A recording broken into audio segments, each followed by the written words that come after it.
think we're going to be good in a second. There I am. Puffy. Mask. All right. Put his mask on. Yeah, what's going to happen next? And I'm sending a chat in the chat. See if it works. Okay, let me bring up the chat. Testing.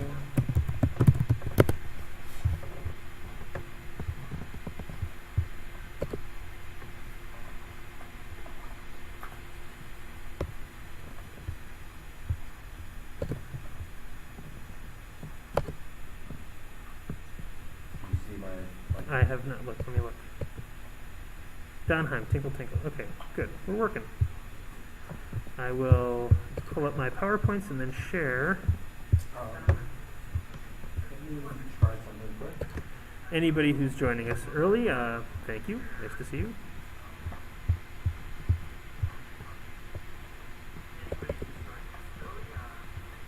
So strange.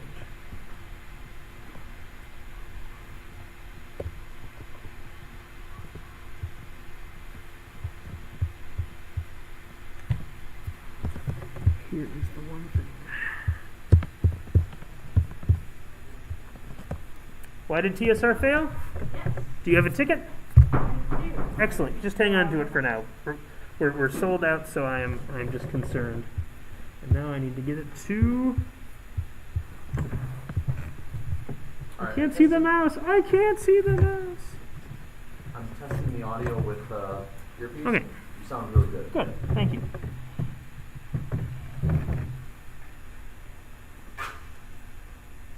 I'm going to go to slideshow or present. Upper right-hand corner. You need a mouse. I don't think so. Right there. Got that. Got that. And let's just move this so that I have a little bit more space in the audience. If that comes and plugs, it's not the end of the world. A very documentary vibe to it. What does? Well, thank you. I'll take that as a compliment. And right. That's pretty good, actually.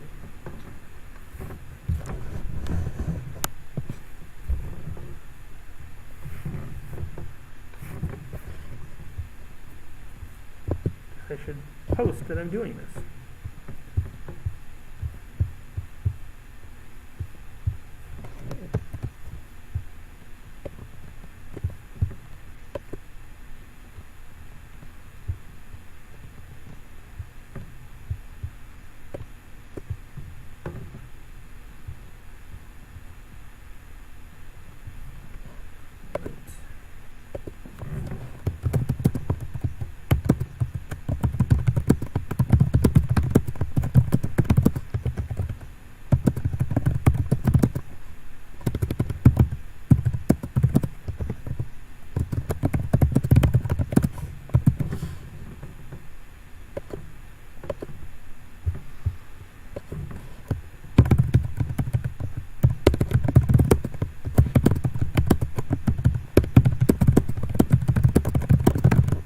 Hello.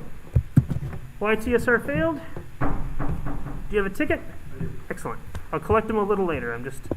We're sold out, and there's only 22 seminars at the whole convention, so it might get crowded, and I want to know if I have to boot people, not to boot the people that have tickets.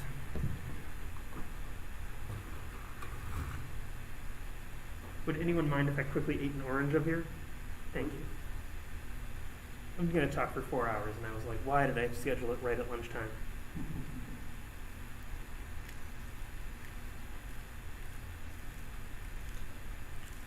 So it looks good, Don?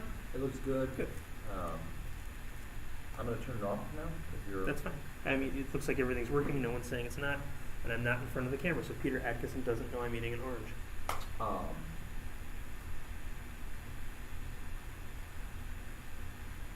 Now, I believe with OBS, you could potentially grab that screen and add it as a window in your. Perhaps, but I'm gonna stick to the simplicity for the moment. Okay.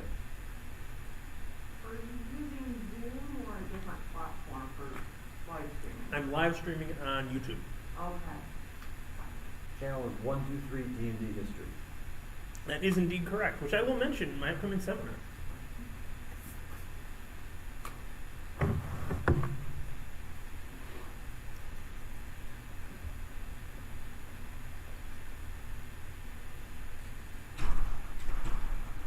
Greetings. You allowed in yet? YTSR, are you here for YTSR Failed? Yes. Come on in. Want me to go over to the other guys? Sure. Do you have tickets? Yes, I do. Great. And I'm quickly eating an orange.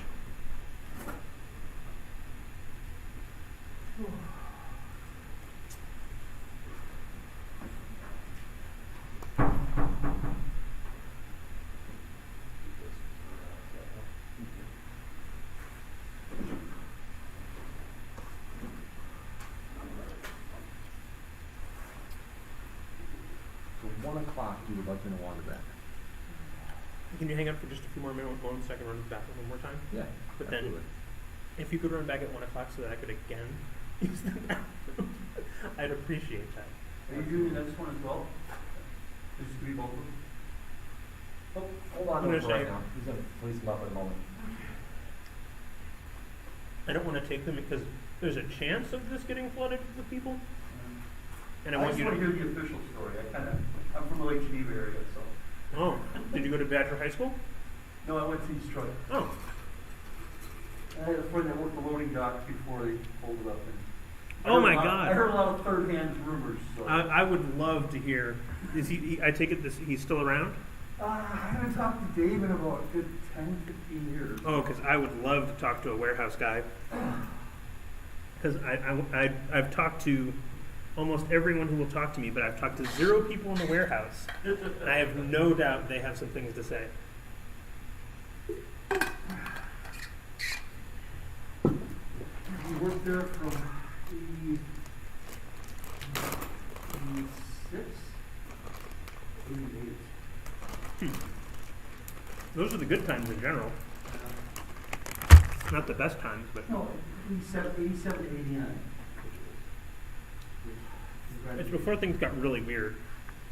He But got, still- he got in there right before he graduated. Huh. It was a year, 2 years after training time. All right. Shouldn't need that. Leave out my liquid repellents. Hide my food.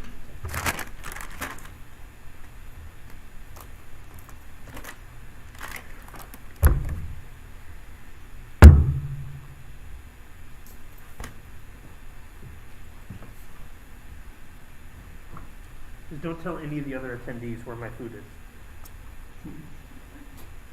Alright, I'm gonna go to the restroom, come back, and Sounds good. thank you. Yep.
I assume everything's going to be fine, because what can go wrong now? All the electronic stuff is the weird stuff.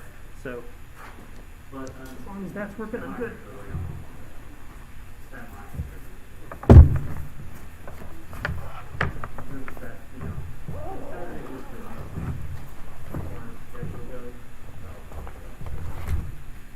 Alright. See you later, alligator. Alright. Let me know if you need anything. I will. Have fun. I'll get my text coming to my watch, so I'll see them. All right, cool. Payroll will make sure that they took that off this past year, not next year, it's right on the head.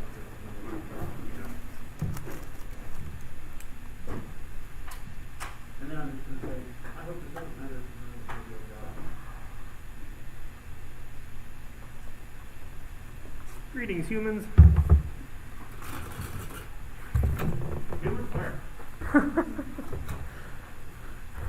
Just as a note, if you do not have a ticket, technically this is sold out. I don't know what it's going to look like because there's only like 22 seminars in all of Gen Con. So if it gets crazy, ticket holders obviously get to stay. People without tickets. The only good news, I'm streaming this live on YouTube right now, so I can at least give you a link for that if I do have to boot people that don't have tickets.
Are there any Wizards of the Coast employees here? You don't need to identify yourselves, but if you do, and you want to shout out sales numbers during any of these presentations, feel free.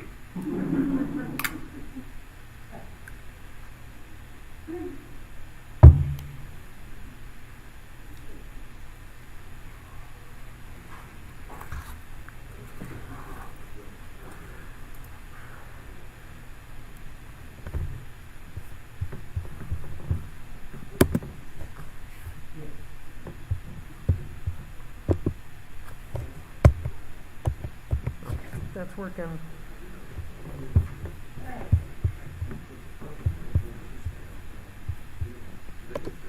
That's working. Greetings. Take a seat anywhere.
Check 1 2 1 2. Check. Can the back hear me? Okay. Start talking in 3 minutes.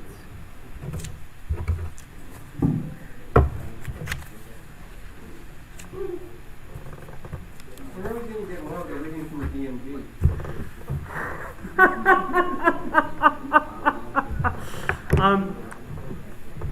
Well, my son is sleeping through the night now, so that's a good sign.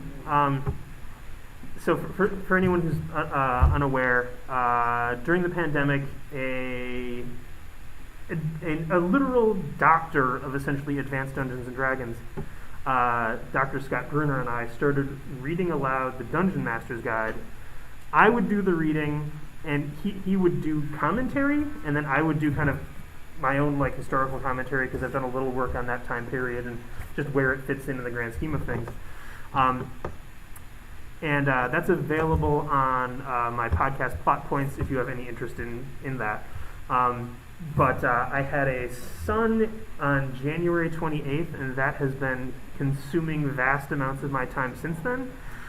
And my bandwidth has narrowed to like one thing. I can kind of do like one thing and have a son and a job.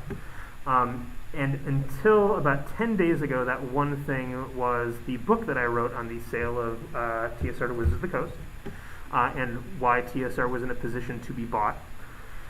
But two things happened. About 10 days ago, my editor at St. Martin's Press was like, "It's done! The book is done!" And I'm like, "Oh, hallelujah." And that my son started sleeping through the night without needing a midnight feeding.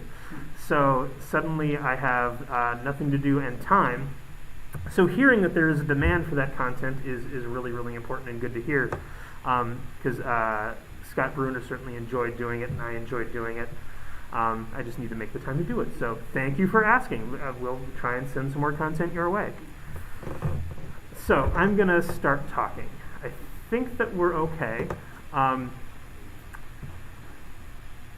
If you have a ticket, I'm going to say hang on to it for one moment yet, just in case there's like a flood.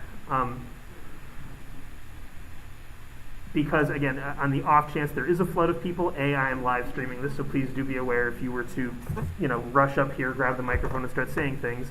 Currently there are 10 people on YouTube watching us, so you would be exposed to them too. I am planning on putting this up on YouTube afterwards, so just be aware, again, you're being functionally recorded if you rush up here and say things. So I'm Ben Riggs. I have been working on the story of why TSR was essentially bankrupt in 1997 for 5 years now. I am a teacher, podcaster, writer, and I should ask, back row, I'm being loud enough with the mask on and a microphone, right? Okay, thank you.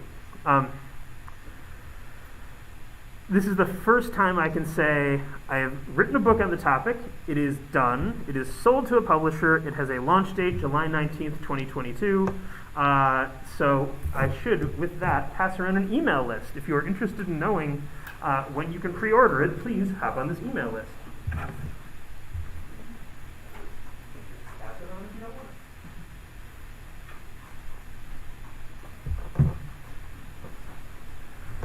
also because this is 2021, in the year of the coronavirus, I should say the following.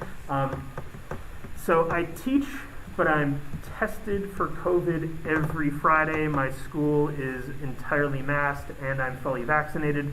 I think that's relevant and worth mentioning because I'm about to talk for 4 hours, and I can 100% guarantee you I will start coughing.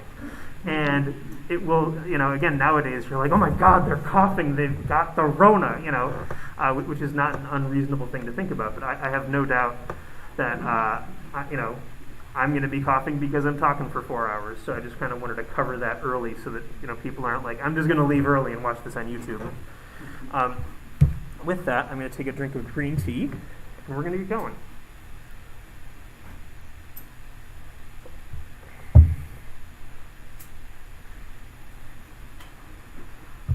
So, in addition to everything else I've mentioned, I have a book on role-playing game adventure design called Encounter Theory that you can find on DriveThruRPG. It's available right now. My publisher is St. Martin's Press. The name of my book is Slaying the Dragon, and I would like to begin by considering two events beside one another. One is a memo released by TSR on December 19th, 1995. Lake Geneva, Wisconsin. TSR Inc., the producers of Advanced Dungeons & Dragons games, announces yet another year of tremendous sales. TSR's financial outlook is extremely positive, says Willard Martins, the company's chief operating officer. Our role-playing game revenue increased 20% in 1995, as it has annually for the last 6 years. The company's disclosure comes as its fiscal year is about to end, and in response to a recent inaccurate comment made on the internet by Wizards of the Coast's president, Peter Adkison. In response to a question about the role-playing game industry, Adkison said the industry's and TSR's role-playing game sales have been on a steady decline. It is unfortunate that Mr. Adkison painted with such a broad brush. His statement in regard to TSR is completely inaccurate, said Lorraine Williams, TSR president and CEO. She added, quote, "We wish Wizards of the Coast well as they divest role-playing and other products from their company. However, their inability to produce successful role-playing game lines does not necessarily reflect the state of the industry, and certainly not TSR. Consumers are going to see some extremely exciting changes in our products and marketing in 1996, said Williams. Let us now move forward a year and a day to Friday, December 20th, 1996, the day that TSR fired dozens of employees. Jump forward another 6 months, and Peter Adkison, whom TSR mocked in their December 1996 press release, is being handed the keys to TSR in the company's driveway by Lorraine Williams. So how did all this come about? How did the most powerful and the original role-playing game company fall so low? I've been researching this question for the past 5 years, and I have some fascinating answers. The short answer is, of course, mismanagement, but the details simply go far beyond that. And if anyone in the room did due diligence on TSR and wants to shout something out that I got wrong, please feel free at any time. And let's see, can I get this to work? Move over. There we go. So there is ego involved in the collapse of TSR. There is a loss of talent involved in the collapse of TSR. A destructive Random House contract is involved in the collapse of TSR. And lastly, something called factoring, which was a peculiar way that TSR distributed its games to the hobby trade that we are going to have to talk about. Now, if you know absolutely nothing about TSR, I am going to try and cram a history of the company up through 1986 into less than 5 minutes. So TSR existed to publish Dungeons & Dragons, and Dungeons & Dragons was the creation of these two men, Gary Gygax and Dave Arneson. I hold that D&D is truly a fusion of their vision.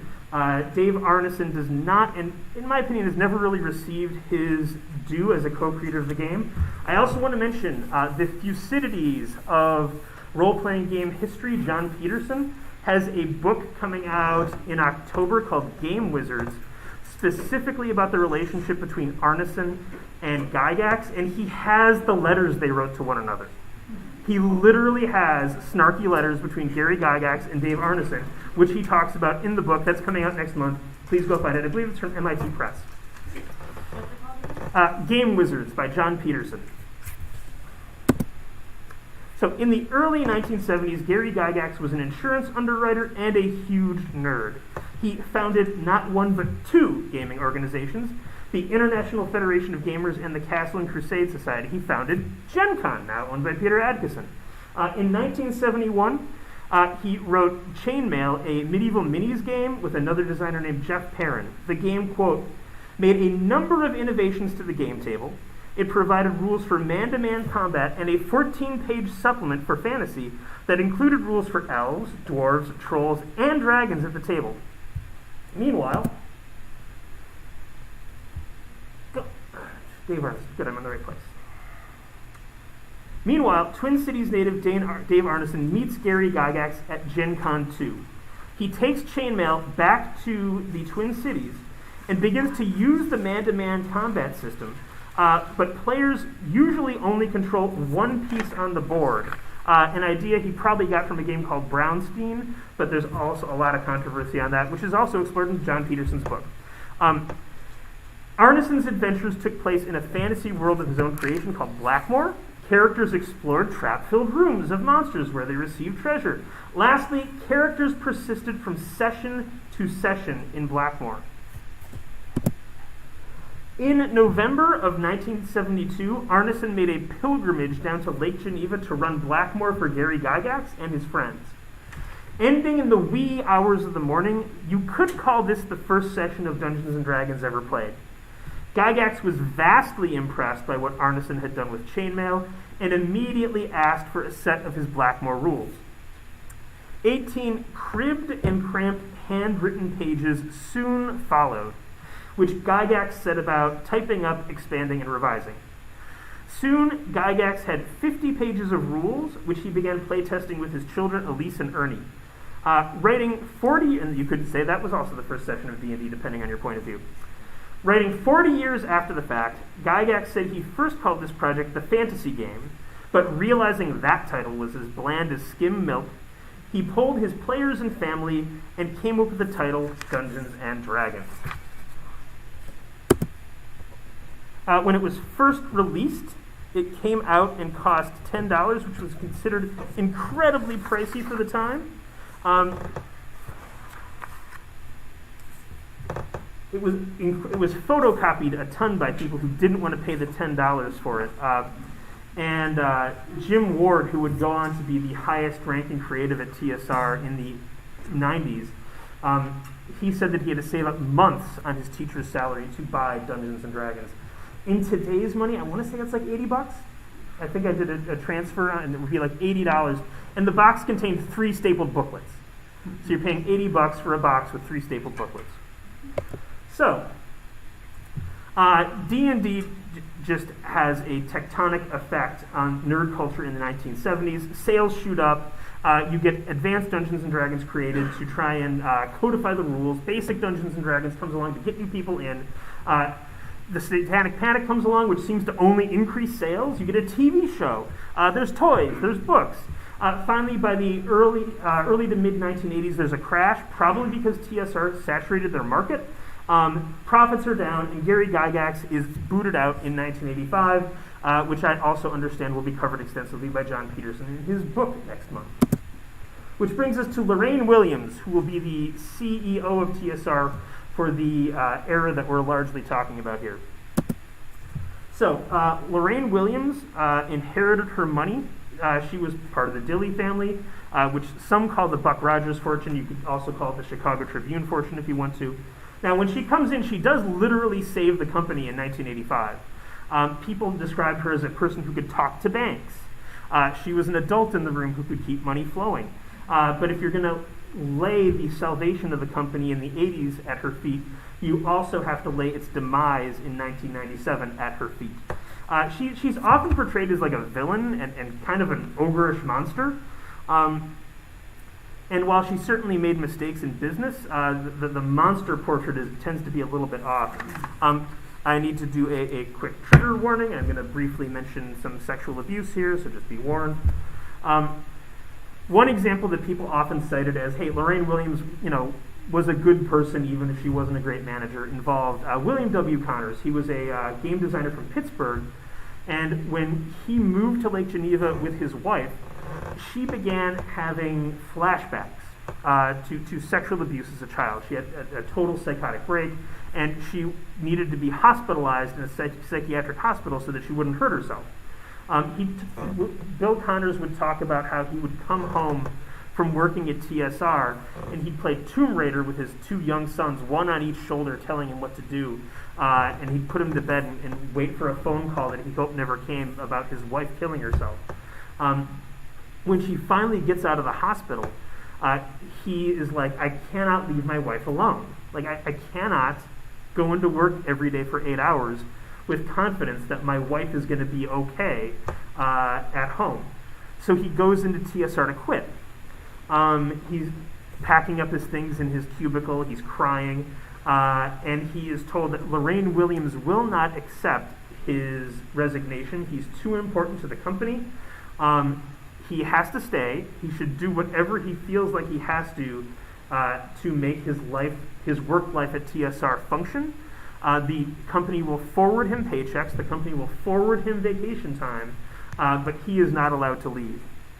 And Connors, to this day, credits Williams with helping keep his family together and keeping him in the gaming industry. So again, I always like to tell that story to really balance out all the things I'm going to say about Lorraine Williams as a business manager coming up, because there are definitely business mistakes that we're going to lay at her feet. She really engineered a destructive cycle at TSR that doomed the company. One of those decisions involves the company's relationship with Random House. Now, we've all heard of Random House. Here's how publishing worked in the 1990s. Publishers make books. They sell these books to distributors, who then sold them to Walden Books, B. Dalton's, what have you. Publishers were usually paid when product was sold by the distributor to the retailer, which makes sense. You get paid when your stuff sells. Your money is linked directly to the demand for your product. It is, as you would expect it to be, right and healthy in a capitalist society. But this was not the situation that TSR found itself in with its Random House contract. Jim Falone, who was director of sales and marketing at TSR, said, quote, TSR was paid for the gross product shipped to Random House within 30 days, whether it's sold or not. In other words, TSR could print 100,000 books, ship 100,000 books to Random House, and receive payment from Random House even if those books did not sell. There are reasons to do this. The big reason was that when sales were strong, it allowed TSR to reprint hot-selling old titles and continue printing new titles. And as long as sales are strong, it's not really a huge issue. But again, what we're going to see in the 90s is there's going to be a sales crash. Sales are not going to be strong, and TSR is going to get in the habit of overprinting product simply to generate money from Random House, which again will be considered by the Random House loans. And that practice is one that defies capitalism and common sense. Printing product at TSR at one point literally became the printing of money. Some TSR employees started referring to this as El Banco de Random House. Falone said, quote, if we needed extra cash flow, we could overship Random House, unquote, because they were paid for the number of products shipped, not the sales of the product. Now, yes, Random House could return those books to TSR and demand their money back, and they would charge a restocking fee, but Falone said, quote, When you're chasing sales and momentum is strong, there is little in the way of returns. This ability to trade product for cash is going to lead to a number of poor decisions on the part of TSR management, who acted as though the fundamentals of economics no longer applied to them. For example, in that press release I read at the beginning of this seminar, claiming that they had a $40 million sales year, they borrowed $3 million from Random House that year and included it in the number. If you're going to take loans and add them to your bottom line, I mean, I guess you can do it, but it's pretty funny math. Most people would not operate that way, but they claimed that these loans generated were actually gross sales.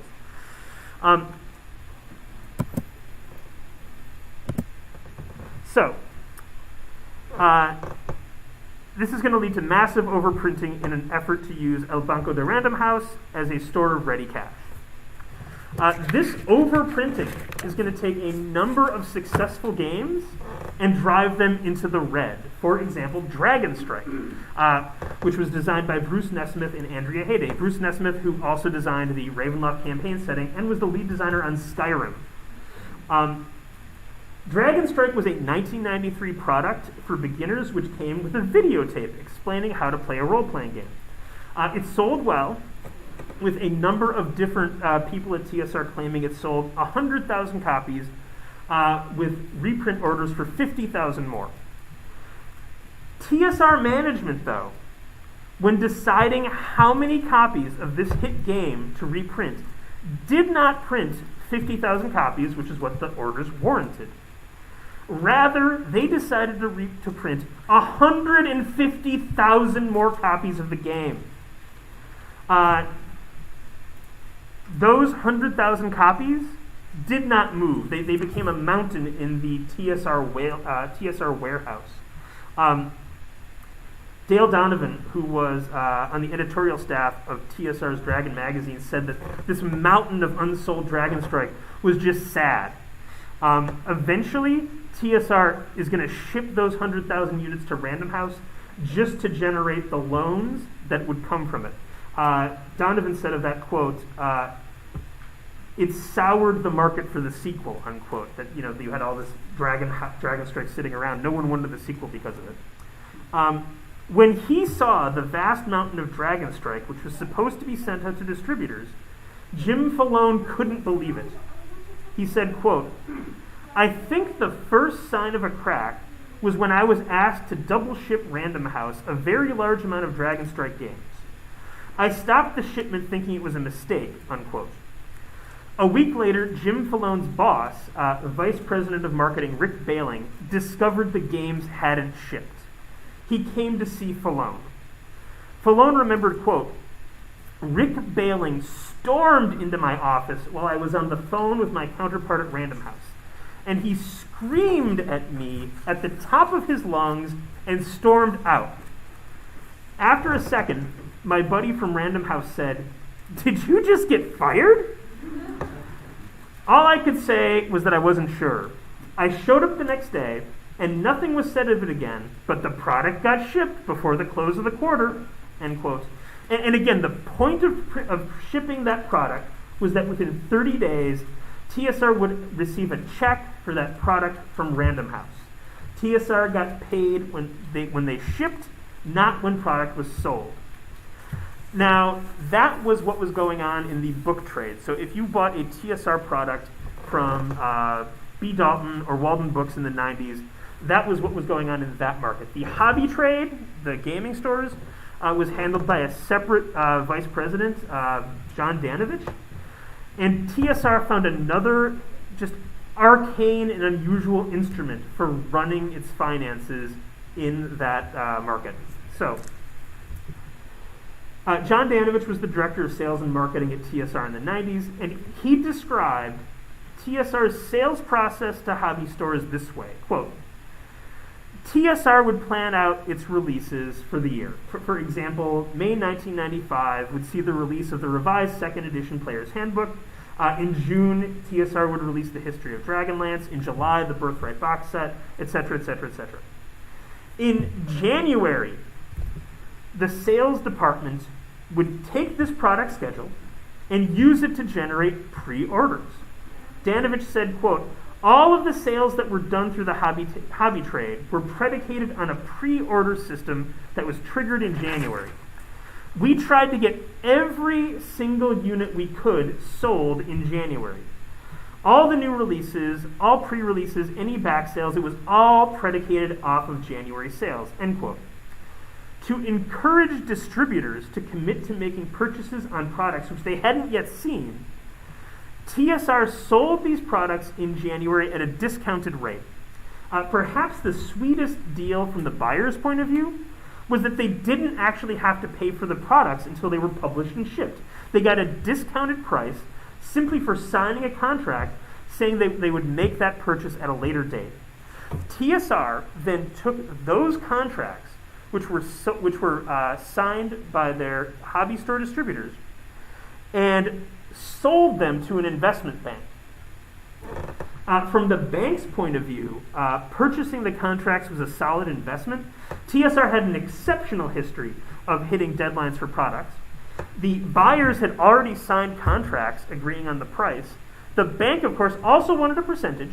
Danovich said that after the discount to the distributors and the bank's cut, TSR was left with, quote, 82% of what you would have gotten if you sold it later on, end quote. When the promised product was created and shipped, the distribution companies would then pay the agreed upon price to the investment bank and not TSR. So why would TSR go through all this bother just to make 18% less money on every sale? Danovich said it was because you got it all in January. This was called factoring. TSR benefited from this arrangement because it allowed the company to receive large sums of cash early in the year, allowing it to budget for costs and expenses with certainty about the money on hand. There were two significant downsides to factoring. First, there was the 18% lost on every sale it made through factoring. Second, it meant that TSR lost flexibility. The company could not respond with any degree of fleetness to changes in the market because of commitments it made to investment banks and distributors in the beginning of the year. Over the long term, factoring had an insidious effect on the financial health of TSR. One example of this involves the Advanced Dungeons & Dragons CD-ROM core rules and Babbage's, a computer store. In the early 1990s, everybody knew computers were going to change the world, but no one knew exactly how. TSR devoted money to creating a CD-ROM version of the AD&D 2nd edition rules. It had hyperlinks, it had a character generator. Nothing quite like it had ever been done before in the RPG industry. After much effort on John Danovich's part, Babbage's, a computer store that was in every mall in America at the time, committed to ordering approximately 30,000 copies of the AD&D CD-ROM core rules. I should mention that when he saw that in the most recent draft of my book, he was like, maybe it was 10,000. He backtracked a little bit, so it was either 30,000 copies or 10,000 copies, according to John Danovich. Many sales numbers I have from records from the 1990s, but I do not have sales records for the AD&D CD-ROM core rules, so I'm just going off of Danovich's memory there. Someone online wants to know what kind of mask I'm wearing. I think it's a KN95 mask. I'm not sure. Thanks for caring, guys. So, when Danovich sold these units to Babbage's, TSR took the contracts, sold it to an investment bank, just like they always did. Then Babbage's went bankrupt. John Danovich knew what was going to happen if those tens of thousands of AD&D CD-ROMs shipped to Babbage's. They would immediately be sold at a major discount. They would destroy the market for the entire product field of digital D&D rules, because the thousands of people who wanted to buy those CD-ROM rules would go and buy them for cheap at Babbage's instead of picking them up at their local game store or another retail outlet. As a result, sales of the product would be poor at those other locations, souring the customers on buying any future digital rule products from TSR. Danovich went to CEO Lorraine Williams, where he told her, quote, "We cannot send this product out," end quote. He said it would be sold at a discount and ruin follow-up products in the category. According to Danovich, Williams looked him right in the face and said, quote, "You have to send it out," end quote. Because of factoring, TSR had already received money from an investment bank for the sale of those CD-ROMs. If TSR did not send the product out, they would be breaching that prior agreement. Now, TSR could have attempted to pay the bank back for the money they'd already received, but one of the themes of the 1990s at TSR is there is no money available for anything like that. The units were shipped to Babbage's. Danovich said, quote, "They immediately hit the market as liquidation. Every single one of them. It literally killed the marketplace for that product and subsequent products in that line because we had zero credibility for those product lines in the book and hobby trade at that point. We'd sold a dud product out into a product category that we were trying to break into," end quote. Jim Falone remarked dryly that TSR's expenses were, quote, "not recouped on the CD-ROM rule set." Meanwhile, TSR wasn't paying its printer, the fine people of J.B. Keenahan, am I saying that right? Keenahan Printing in Beaver Dam, Wisconsin.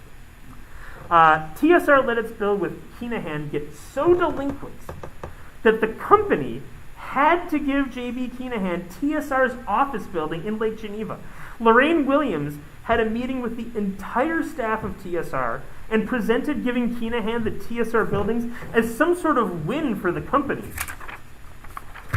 More ominously, in addition to letting Keenahan become TSR's landlord, TSR also signed an exclusivity agreement with Keenahan. In other words, TSR agreed not to print games or books with anyone other than Keenahan. TSR also attempted to start a comic book company in Los Angeles in the early 1990s. If you want to hear more about that, please come back at 2 p.m. So, while all this is going on, TSR is also driving best-selling authors out of the company. First, TSR was not paying talent what they should have been. Margaret Weis and Tracy Hickman, kind of the founding father and mother of the Dragonlance saga, they tripled their income by leaving TSR and writing for Bantam Books. I'm going to say that again. They tripled their income. I looked it up. What TSR was paying them was about what entry-level graphic designers get today, and they had produced numerous best-selling titles for TSR. After they left, Lorraine Williams went out of her way to further alienate the pair. Margaret Weis saw Lorraine Williams at a convention. She doesn't remember what convention or in what year, but it was definitely at a convention. Weis was having a conversation with another person when Williams approached her. Williams had a simple message to convey to New York Times best-selling author Margaret Weis. She was thinking about suing her. She was considering suing both Weis and Hickman over their Rose of the Prophet fantasy series. Williams said she believed the pair had worked on material for the trilogy while at TSR. If so, the Rose of the Prophet series was TSR company property, and TSR then had standing to sue. Now, the Rose of the Prophet series was the second trilogy Weis and Hickman wrote after leaving TSR. The trilogy before that, the name of which escapes me at the moment, they actually pitched to TSR, and TSR turned it down. And that's why they went to Bantam Books and sold it there and tripled their income. If Lorraine Williams was going to sue them, at least it would have made sense to threaten them over that prior trilogy, because obviously they worked on it when they were at TSR, because they pitched it to TSR. But it would be incredibly unlikely that Lorraine Williams or her lawyers could find any shred of evidence that the pair of them worked on Rose of the Prophet at TSR, because it was, 3 books later. Unsurprisingly, but bizarrely, Williams never even followed up on the threat. When I asked Margaret Weis, what do you think Lorraine Williams was doing here? like haunting you at a convention and threatening to sue you. All Margaret Weiss said was, you had to know Lorraine. I guess I will also add, people who were sources for my book have looked into insurance policies for lawsuits for slander and libel because they are concerned enough about what they told me and what's going to appear in the book and being sued by Lorraine even today. Lorraine refused to speak to me for this. I did manage to get an email from her. She said that she watched this version of the seminar from last year and was so shocked and appalled that she would never even think to speak to me. So, aggressive negotiation on the part of TSR would also push another bright talent away from the company. Is this the next slide? Nope. So, Bob Salvatore, R.A. Salvatore of Drizzt Do'Urden fame, was driven away from TSR by editor Brian Thompson. Thompson wanted Salvatore to sign a contract with TSR saying he would write 6 books for TSR. Salvatore only wanted to sign for 3 books. Rather than agreeing to the 3 books, Thompson told Salvatore if he did not agree to write 6 books, he'd find somebody else to write Drizzt Do'Urden. Salvatore responded saying, okay, he's your property. Yes, I've been writing in the Forgotten Realms, which is TSR property. You own that character. But if you do that, I will never write Drizzt Do'Urden again. The character will be dead to me. Pardon me, I'm going to take a drink.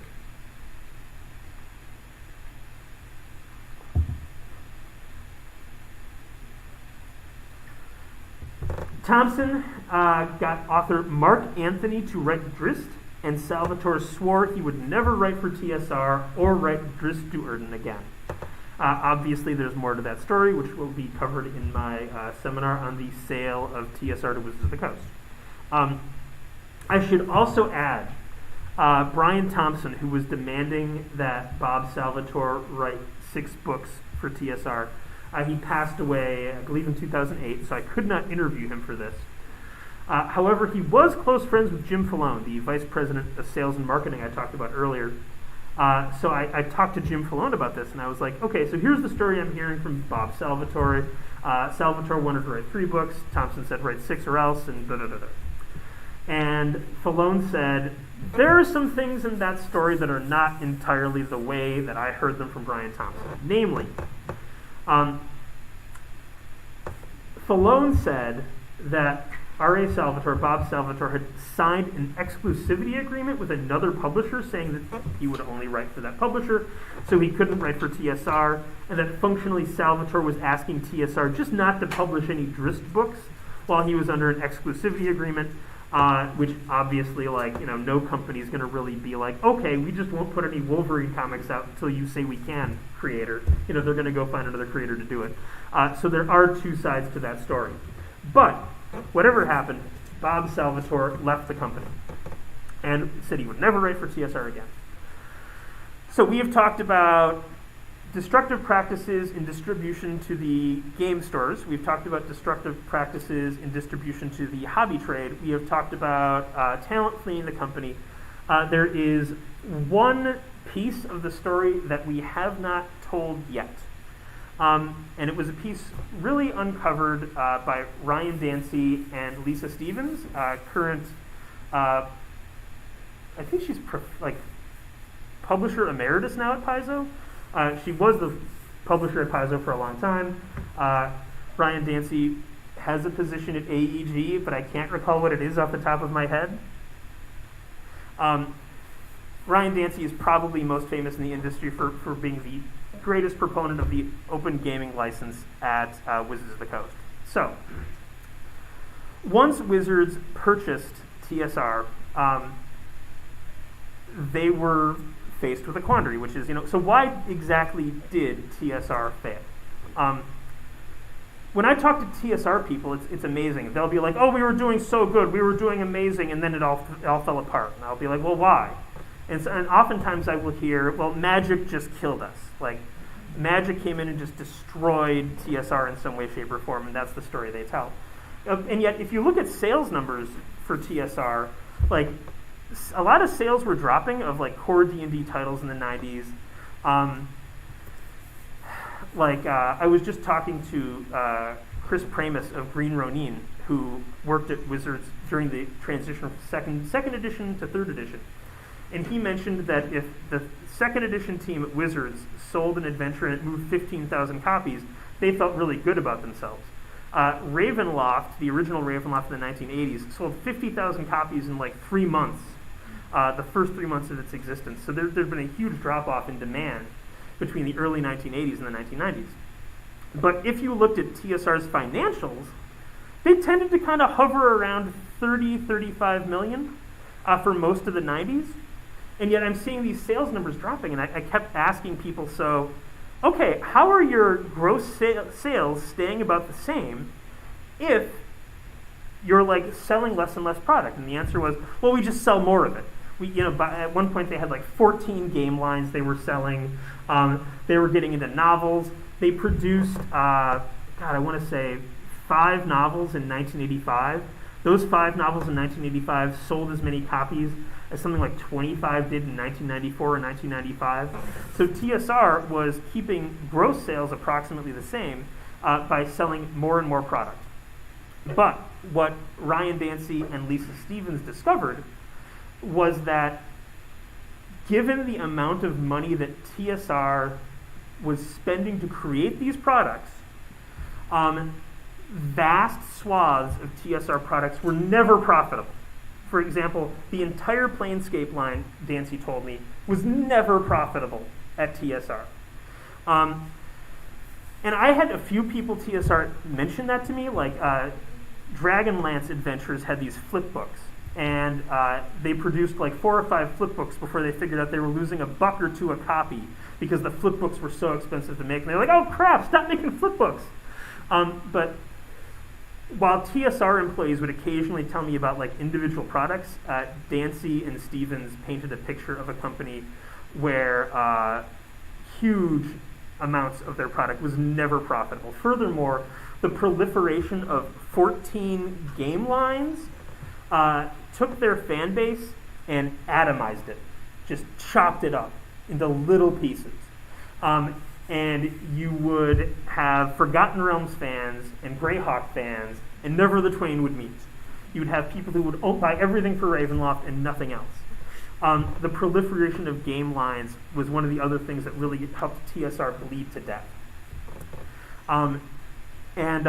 When Dancy and Stevens came to this conclusion and presented it to the TSR staff, which had survived and migrated to Seattle, the response they got from most of them was, no, that can't possibly be true.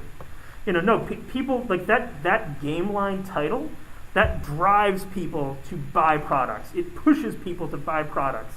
So they ran an experiment. They published an adventure, as I recall, like it was originally going to be Ravenloft, but they took Ravenloft off it and just made it into an AD&D 2nd edition adventure.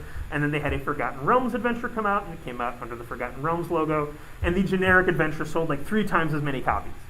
As people are like, oh, I can use this in my game. It's generic. I can use it in any world, so I'm going to buy that. And that is one of the core lessons of the death of TSR, and why you will almost never see a company putting out setting after setting after setting anymore. And they might find a clever way around it. Like Paizo found a very clever way around it, which is, okay, we have Glorantha, we have all the, not Glorantha, I'm sorry, Golarion. We have Golarion, there's all these different kingdoms, and yeah, there's like a gothic horror kingdom and an atheist kingdom, but it's all in the same world. So I was like, oh, what a clever way around this problem. The fact that large numbers of TSR products are losing money, combined with the fact that they are atomizing their audience, that is the core bleed out that necessitated the loans from Random House and necessitated the use of factoring in many ways to make sure they had some money in the beginning of the year. And that is the cycle of doom, essentially, that put TSR in a place where Wizards could buy them. They're producing products that are not making money, or literally losing money in some cases. They're chopping up their audience.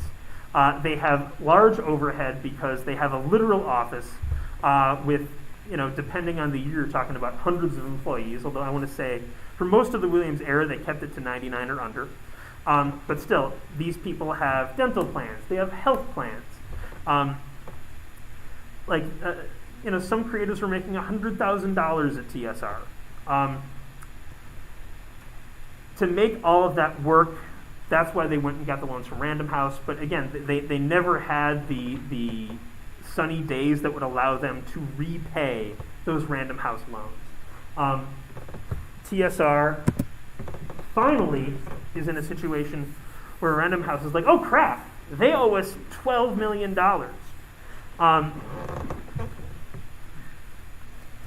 Maybe we should do something about that.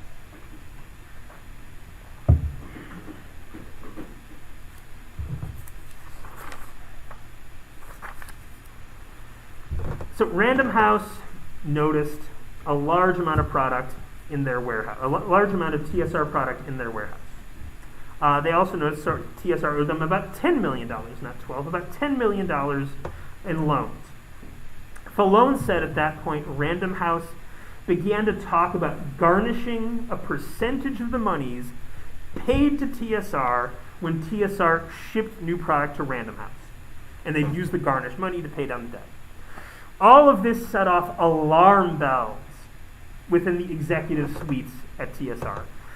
Falone said, quote, TSR was built on a business model like the old Hollywood movie studios. There was a lot of overhead for a game company with writers, designers, and artists all on a payroll full-time with health benefits, unlike much of our competition. This put TSR in a position where there was not a lot of room for big cash flow fluctuations. Furthermore, Falone said that because of the money TSR was spending on innovation products like the AD&D Core Rules CD-ROM, quote, our overhead had increased to a point where there was no room to lower our cash flow, end quote. In other words, TSR could not have Random House decrease their payments for products shipped to TSR. Something needed to be done about the debt to Random House, and fast. So the creatives, I mean, if you have a company full of geniuses, which TSR very much was, why not throw your geniuses at the problem? The creatives at TSR were ordered to create a joint young adult book series and game line.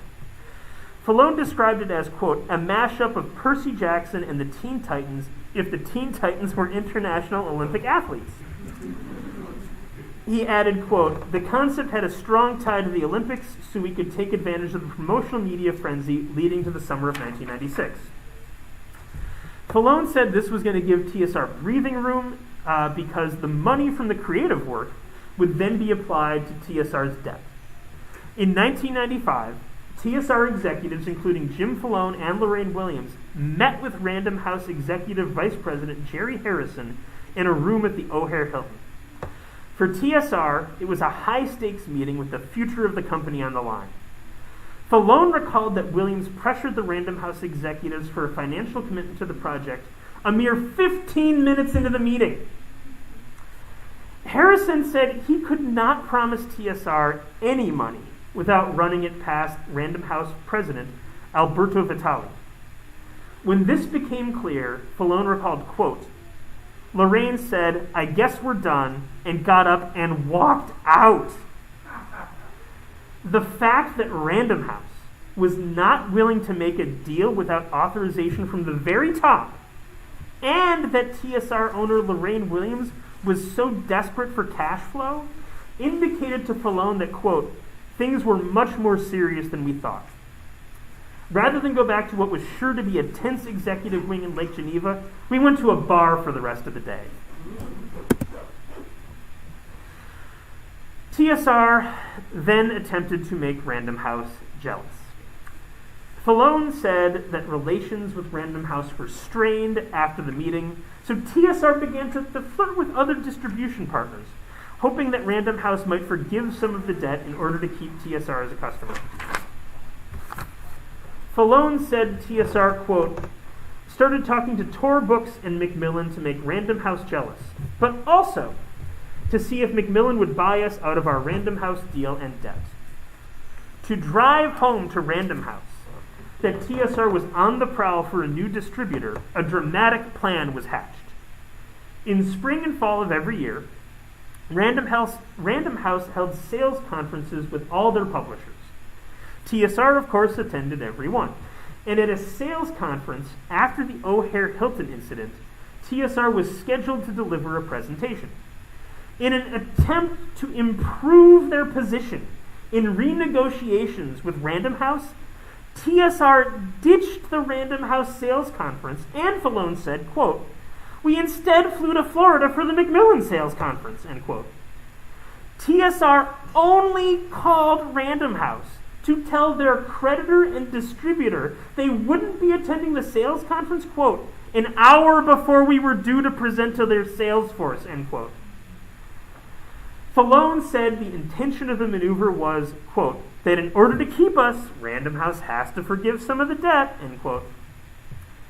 Random House, however, was unmoved, and after all that bother and drama, TSR didn't manage to sign with Macmillan either.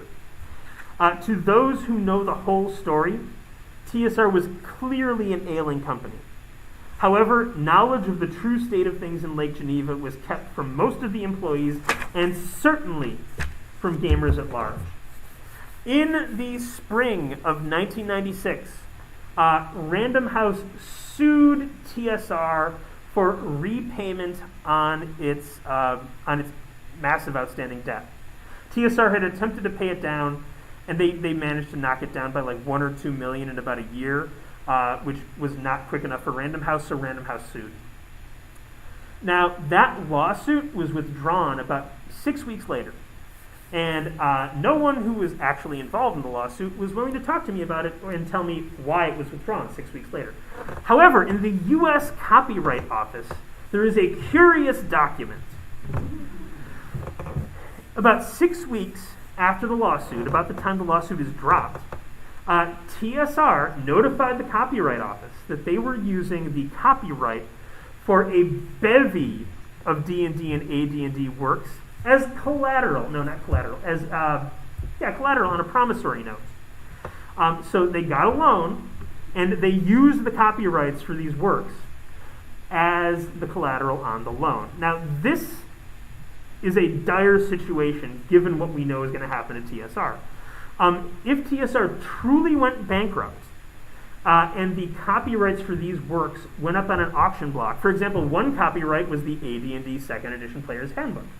Another copyright was the AD&D 2nd Edition DMG. If they went up on the auction block and you had one organization purchase the rights to the Player's Handbook and another purchase the rights to the DMG, who owns Dungeons and Dragons? It would be a nightmare. You could argue it would kill the hobby. And although no one knew it at the time, with TSR in such dire straits, those were the literal stakes, the fate of the role-playing game industry in some ways, given D&D's primacy in it, hung in the balance with these works put down as collateral on a promissory note. In the fall of 1996, there were massive returns from Random House, numbering in the millions of dollars. Now, that didn't change the amount of money TSR owed them. The great effect that it had was that those products were no longer in stores. For example, distributors would be complaining to Peter Adkison within 3 or 4 months that no D&D products were being sold, like Palladium was up 20%, Shadowrun was up 20%, because there just weren't TSR products on the shelves. To try and lower overhead, Lorraine Williams fired dozens of staffers at the end of 1996, the Friday before Christmas, I would add. There are a number of dramatic stories there. One guy, Ed Stark, was fired, then rehired the same day and told it was all a mistake. Steve Miller was fired, went to Monty Cook's house for a party, backed into a candle and found himself literally aflame. In the new year, things got even worse for TSR because not only had their distributor now returned a bunch of books, their printer refused to print any more books for them. And because of the exclusivity agreement signed by Lorraine Williams, TSR was now doomed in both directions. They couldn't print any more books to make money. Their distributor to the book trade wasn't putting their books on shelves. It was almost like a company that couldn't make money anymore. That said, people at TSR kept going into work every day. They would show up and they would do work, and when products were completed, they would go to the front of the building to an empty office suite near the office of Vice President Mike Martin. This office was empty and windowless, but otherwise unremarkable. It was here that writers and designers would put their finished work in the form of Ziploc bags full of printouts and floppy disks. The bags would normally be sent to the printer, and they were crammed to the zips with the wildest imaginings of the TSR staff. If one could have seen unaided what lurked in those bags, the room would have been filled with necromancers and barbarians waiting for something to do. If the denizens of those bags could have somehow made themselves real and escaped, they would have razed Lake Geneva to the ground, resurrected the dead as servants, and established some foul black kingdom among the green hills of southern Wisconsin. But the denizens of those bags could not be seen, and they could not escape. At least not without being published by Keenahan Printing of Beaver Dam, Wisconsin. So the marvels and monstrosities there had to sit in the empty, lonely office and wait. But Dale Donovan, an editor from Dragon Magazine, he remembers that room. He said, quote, "I saw the room. I saw those bags." He said the sight of them was depressing. The bags sitting in the office were a brooding, physical manifestation of the sickness running through TSR, and a warning of doom. Bags sitting in the room represented products that had gone unprinted. Unprinted products could not be sold, and if they were not sold, the company made no money, and if the company made no money, how could they pay anyone to paint dragons or write about dungeons or wizards or anything? And the number of bags in the room kept growing, which I believe brings us to the next thing that will happen, which is that Wizards of the Coast is going to buy TSR, which will be the subject of the next hour's seminar. Some things I should say. If you're interested in me, I have started a YouTube channel called 123 D&D History. These seminars will be going up there, I think literally today. As soon as they're done, I think they go live on YouTube. I have a book on adventure design theory, encounter theory on Drive-Thru-RPG right now. My book on this will come out next summer, July 19th, 2022. It's called Slaying the Dragon, and it will be published by St. Martin's Press. Because I always forget, please pass your tickets towards the aisles, and then pass your tickets up. If you're here for more than one session, just go ahead and pass all your tickets in right now, and I'll sort them out later. And I guess I have time for like one question before I should drink some water before I talk for another hour. All right, we're just going to drink some water then. Thank you.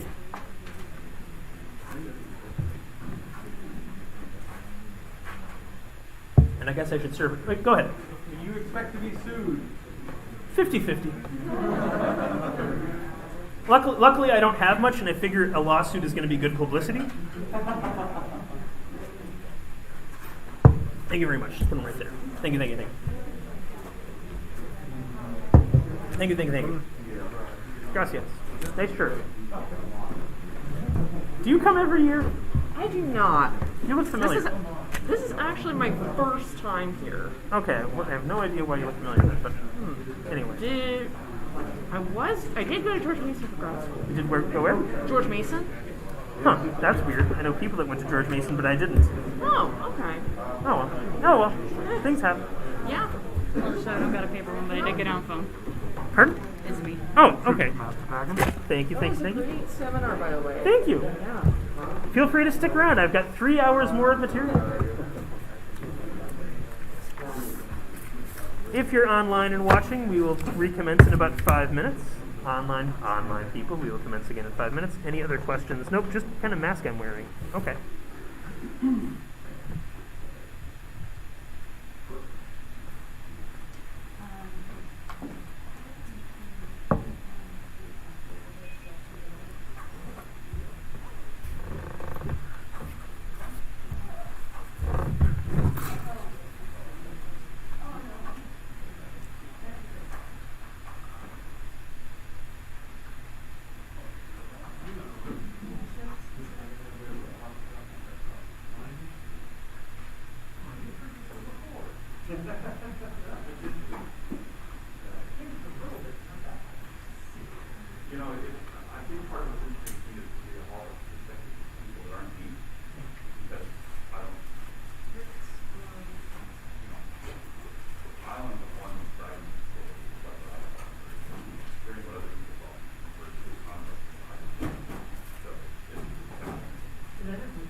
water, eat some apricots, keep going.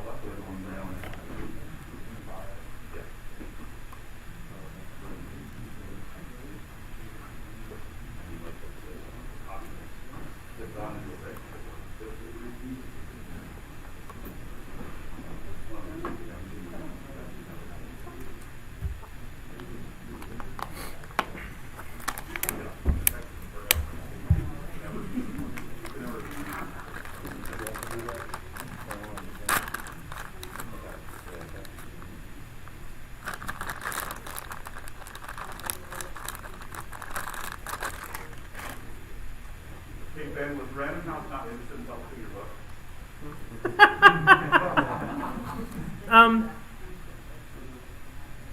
You know, I'd have to ask my agent. All I'll say is that Macmillan, okay, I'll just be honest. So, as I'm chewing these apricots, when I finish chewing the apricots, then I'll be honest. So anything you say until you're done is a lie. Yes. So, my agent was really endeavoring to sell the book about 13 months ago.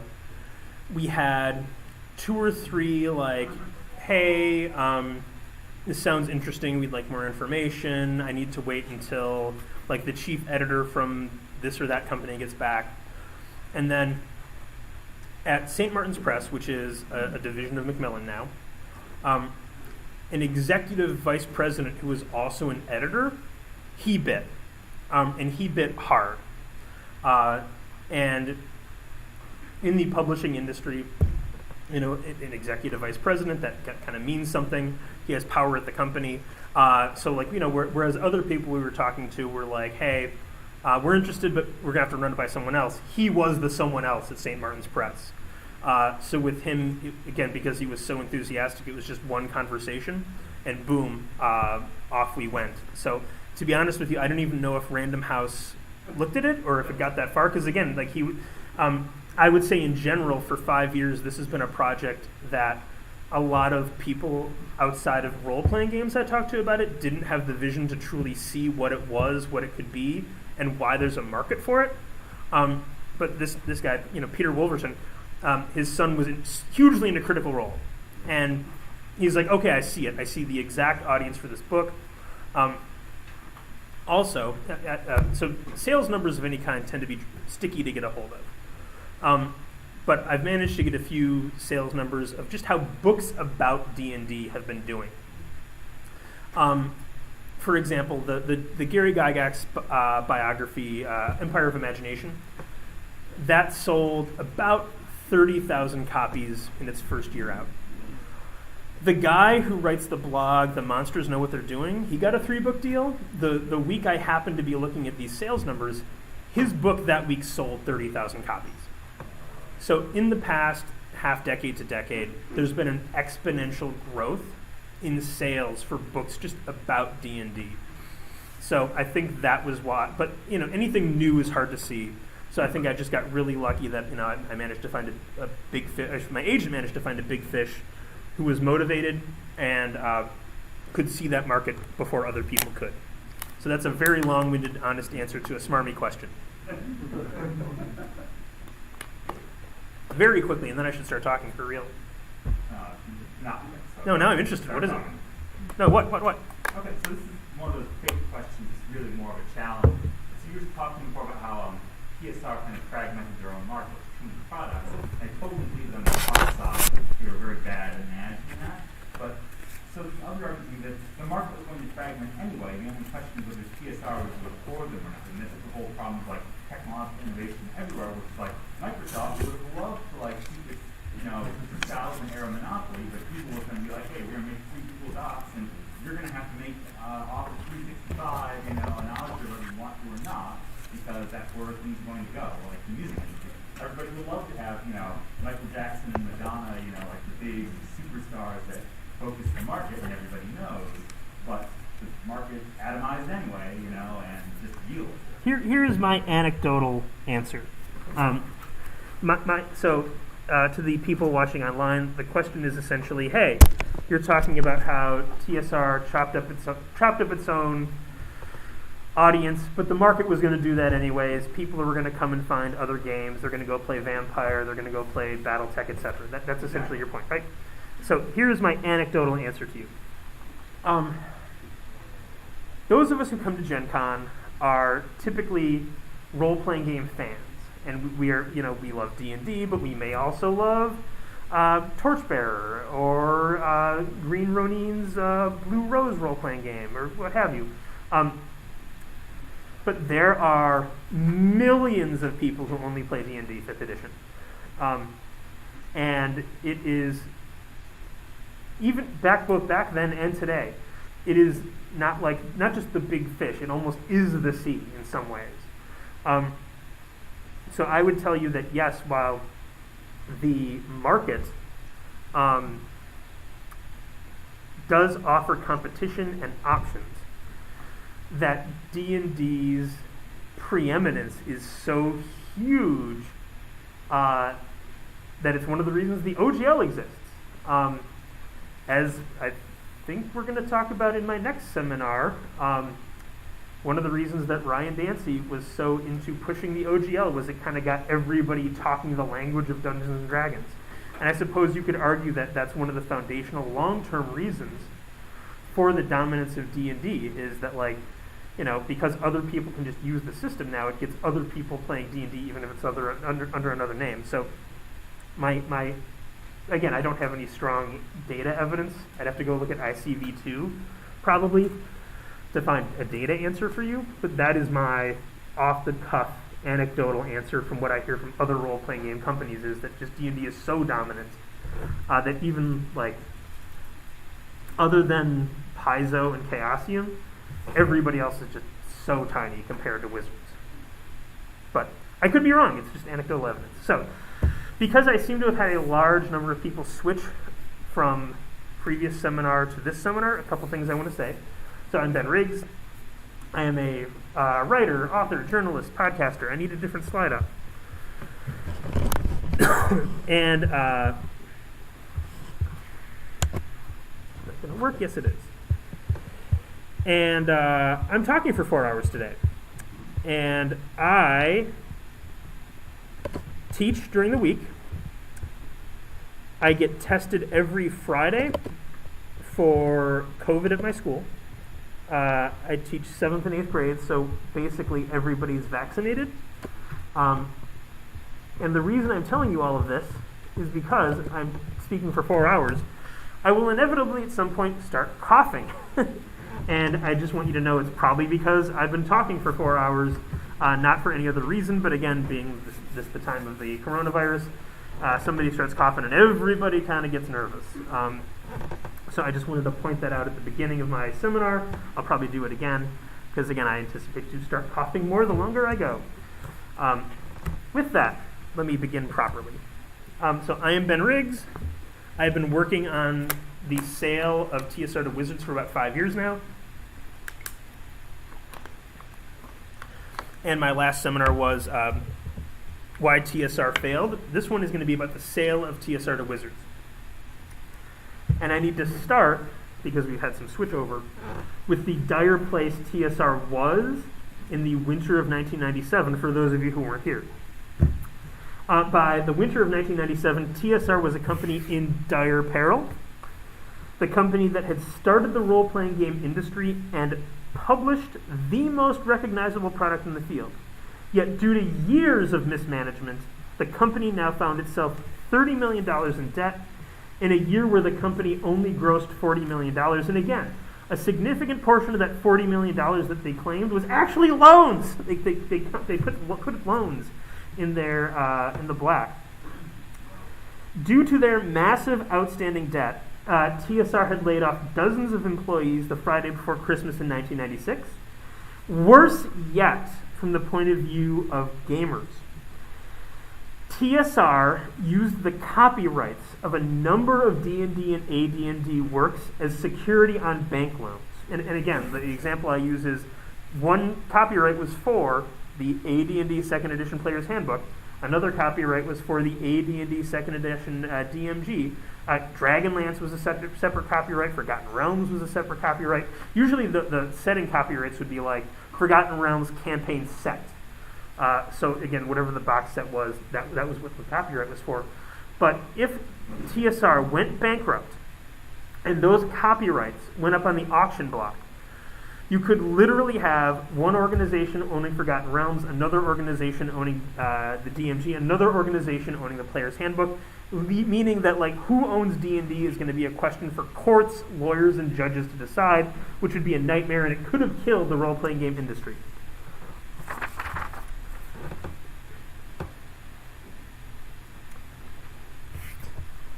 Slide. But to other companies, the fraught position of TSR in 1996 and 1997 represented an opportunity, and the first person to act on it and get a response was Bob Abramowitz. Abramowitz was a former TSR employee who worked at the company in the early 1980s when D&D was selling like hot dogs at a ballpark and the satanic panic raged. Abramowitz is a real raconteur. He's a man with $1 million tongue. The story of his accomplishments shows that his ability to convince people to do as he wished was like a business superpower of his. It was a friend at a golf course that brought Five Rings Publishing to Abramowitz's attention. Five Rings Publishing had a collectible card game called Legend of the Five Rings.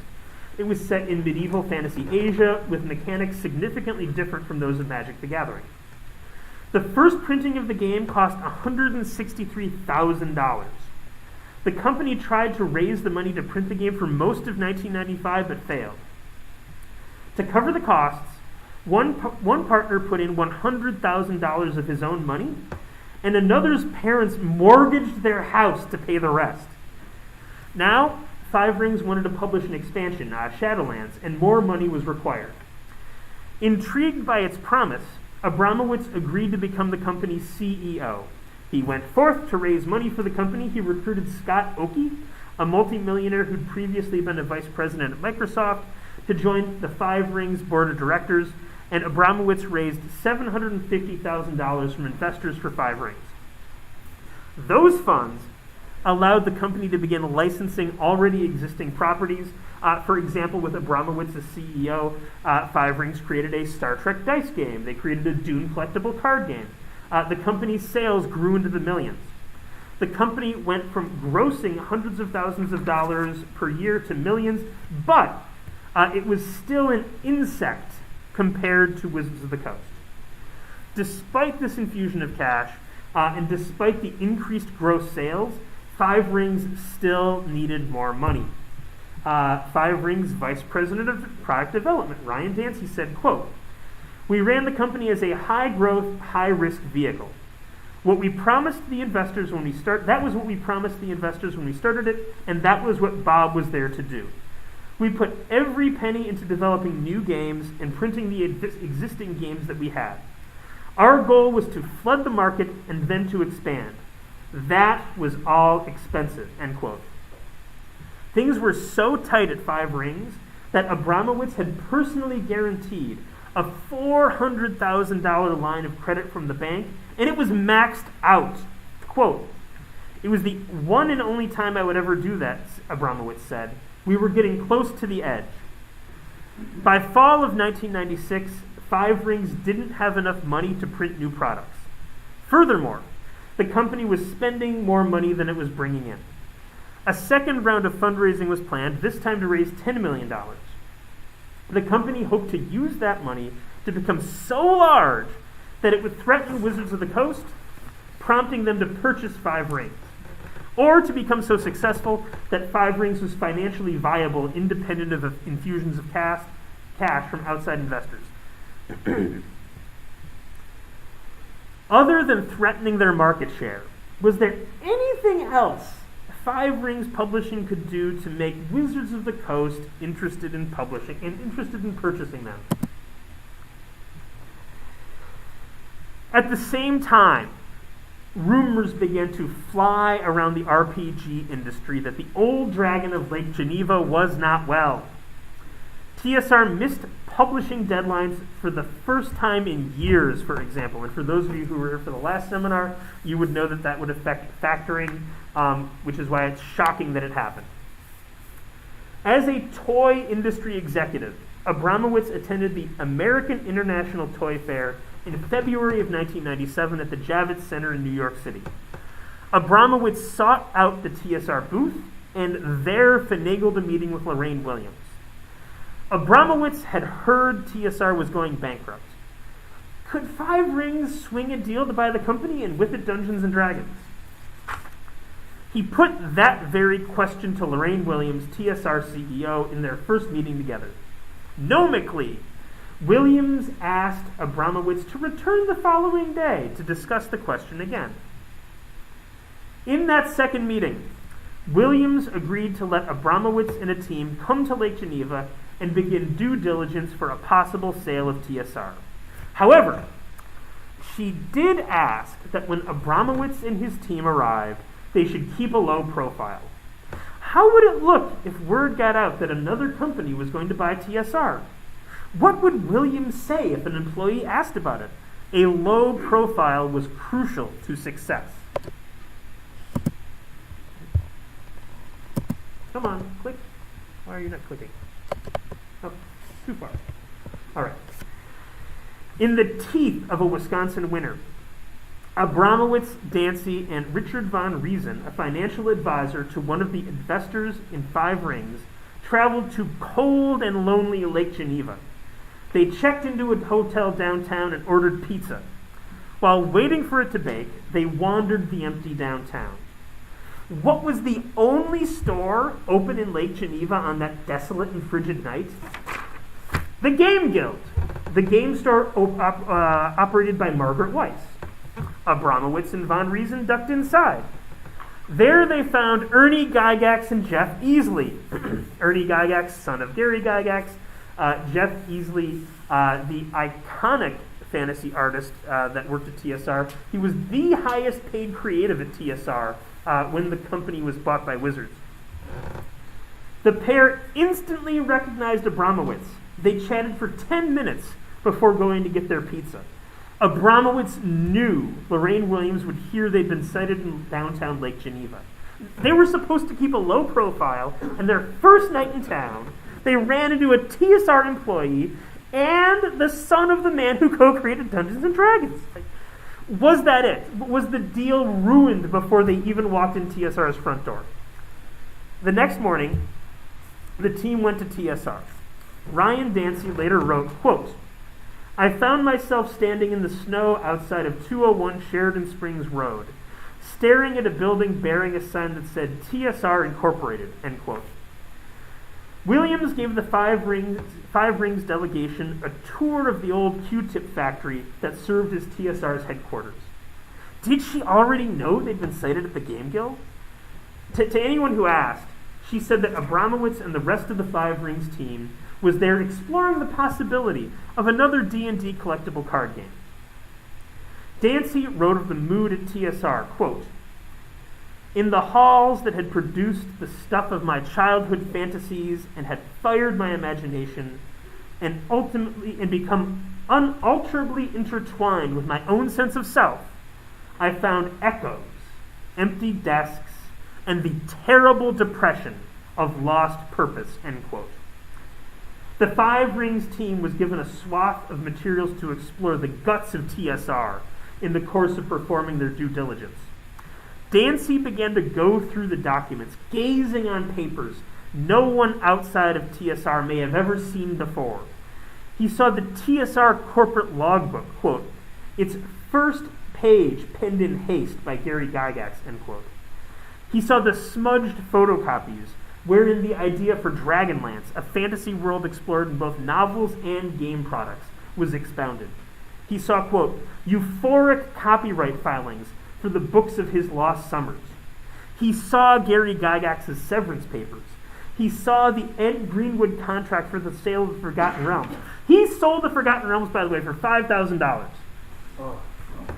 And a computer. There was a computer as well. He got a hard drive after the realm sold well. Dancy saw the Random House distribution agreement. Clearly, TSR was not holding anything back. But what did the due diligence reveal about the health of TSR? That night, Abramowitz got a phone call. He was told that Ryan Dancy had posted on the internet that he was in Lake Geneva doing due diligence on TSR. This was not a slip-up while waiting for pizza. This was the cat crawling out of the bag to defecate on the table. Abramowitz went and woke Dancy up to ask him, quote, "What the blank do you think you're doing?" unquote. He knew Williams would hear about this and that she would not be pleased. Had it ruined the whole deal? When asked about the incident, Ryan Dancy said that while he does not remember it, it was plausible. Abramowitz said he knew, quote, something was going to hit the fan the next day, which it did. Lorraine was a little pissed off. To cover for the snafu, Abramowitz suggested they put out that Five Rings was considering making an investment in TSR, not that they were considering buying the company outright. The deal was allowed to continue. Due diligence complete, the Five Rings team returned $1 million owed to Random House, various printers, vendors, and banks, and he wrote, quote, Random House returned $14 million worth of product in 2 years, end quote. In short, TSR was a company in terrible shape. If the company had been a person, they would have been with no hope of staunching the blood flow. Despite the massive amount of debt TSR owed, and the fact that Five Rings Publishing would have to assume those debts with the deal, Abramowitz agreed to pay approximately $25 million for TSR. This was formalized in a letter of intent. The acquisition of TSR and D&D would give Five Rings Publishing new IP to exploit, and likely make it the industry leader in the creation of role-playing games.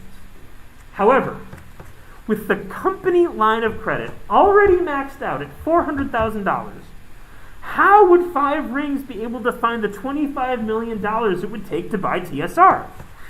Abramowitz believed it would take him months to raise that kind of capital. Ryan Dancy was uncertain Five Rings could have ever found that kind of money.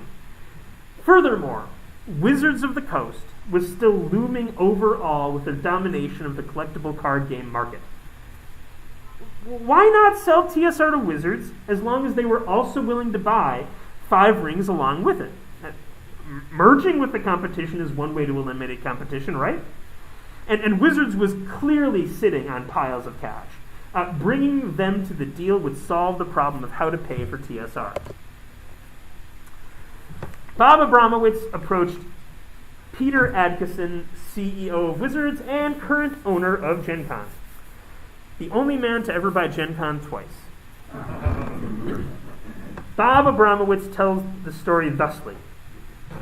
At 7:30 a.m. on a Friday morning, he met Adkison for breakfast at a diner on Broadway in Seattle. Abramowitz said he had a letter of intent to buy TSR, and if Wizards wanted in, it would have to agree to immediately lend Five Rings $1 million and buy Five Rings along with TSR. That final price for Five Rings Publishing, by the way, would end up being $3.85 million. Five Rings would become the only avenue for Wizards to purchase TSR. Wizards could not cut out Five Rings from the deal and still purchase TSR. The two parties agreed to the terms discussed, and a cool $1 million flowed into the coffers of Five Rings Publishing. The company paid off its $400,000 line of credit and put $600,000 in the bank. According to Abramowitz, that money gave him, quote, runway to keep Five Rings afloat while the TSR deal was negotiated to finality. Adkison and Dancy do have a different version of the story, involving a fax where Bob Abramowitz called Peter Adkison and said, I'm going to send you a fax, and then you're going to loan me $1 million. And Peter Adkison's like, ha, ha, ha, Bob, very funny. And then he faxes over the letter of intent, and Peter Adkison calls back and is like, where can I send the check? So the three people involved had two different versions of the story. The fundamentals are the same, but they are both interesting in their own way. So, in any event, Adkisson said he was elated to have the opportunity to buy TSR. He said it was, quote, a dream come true, end quote.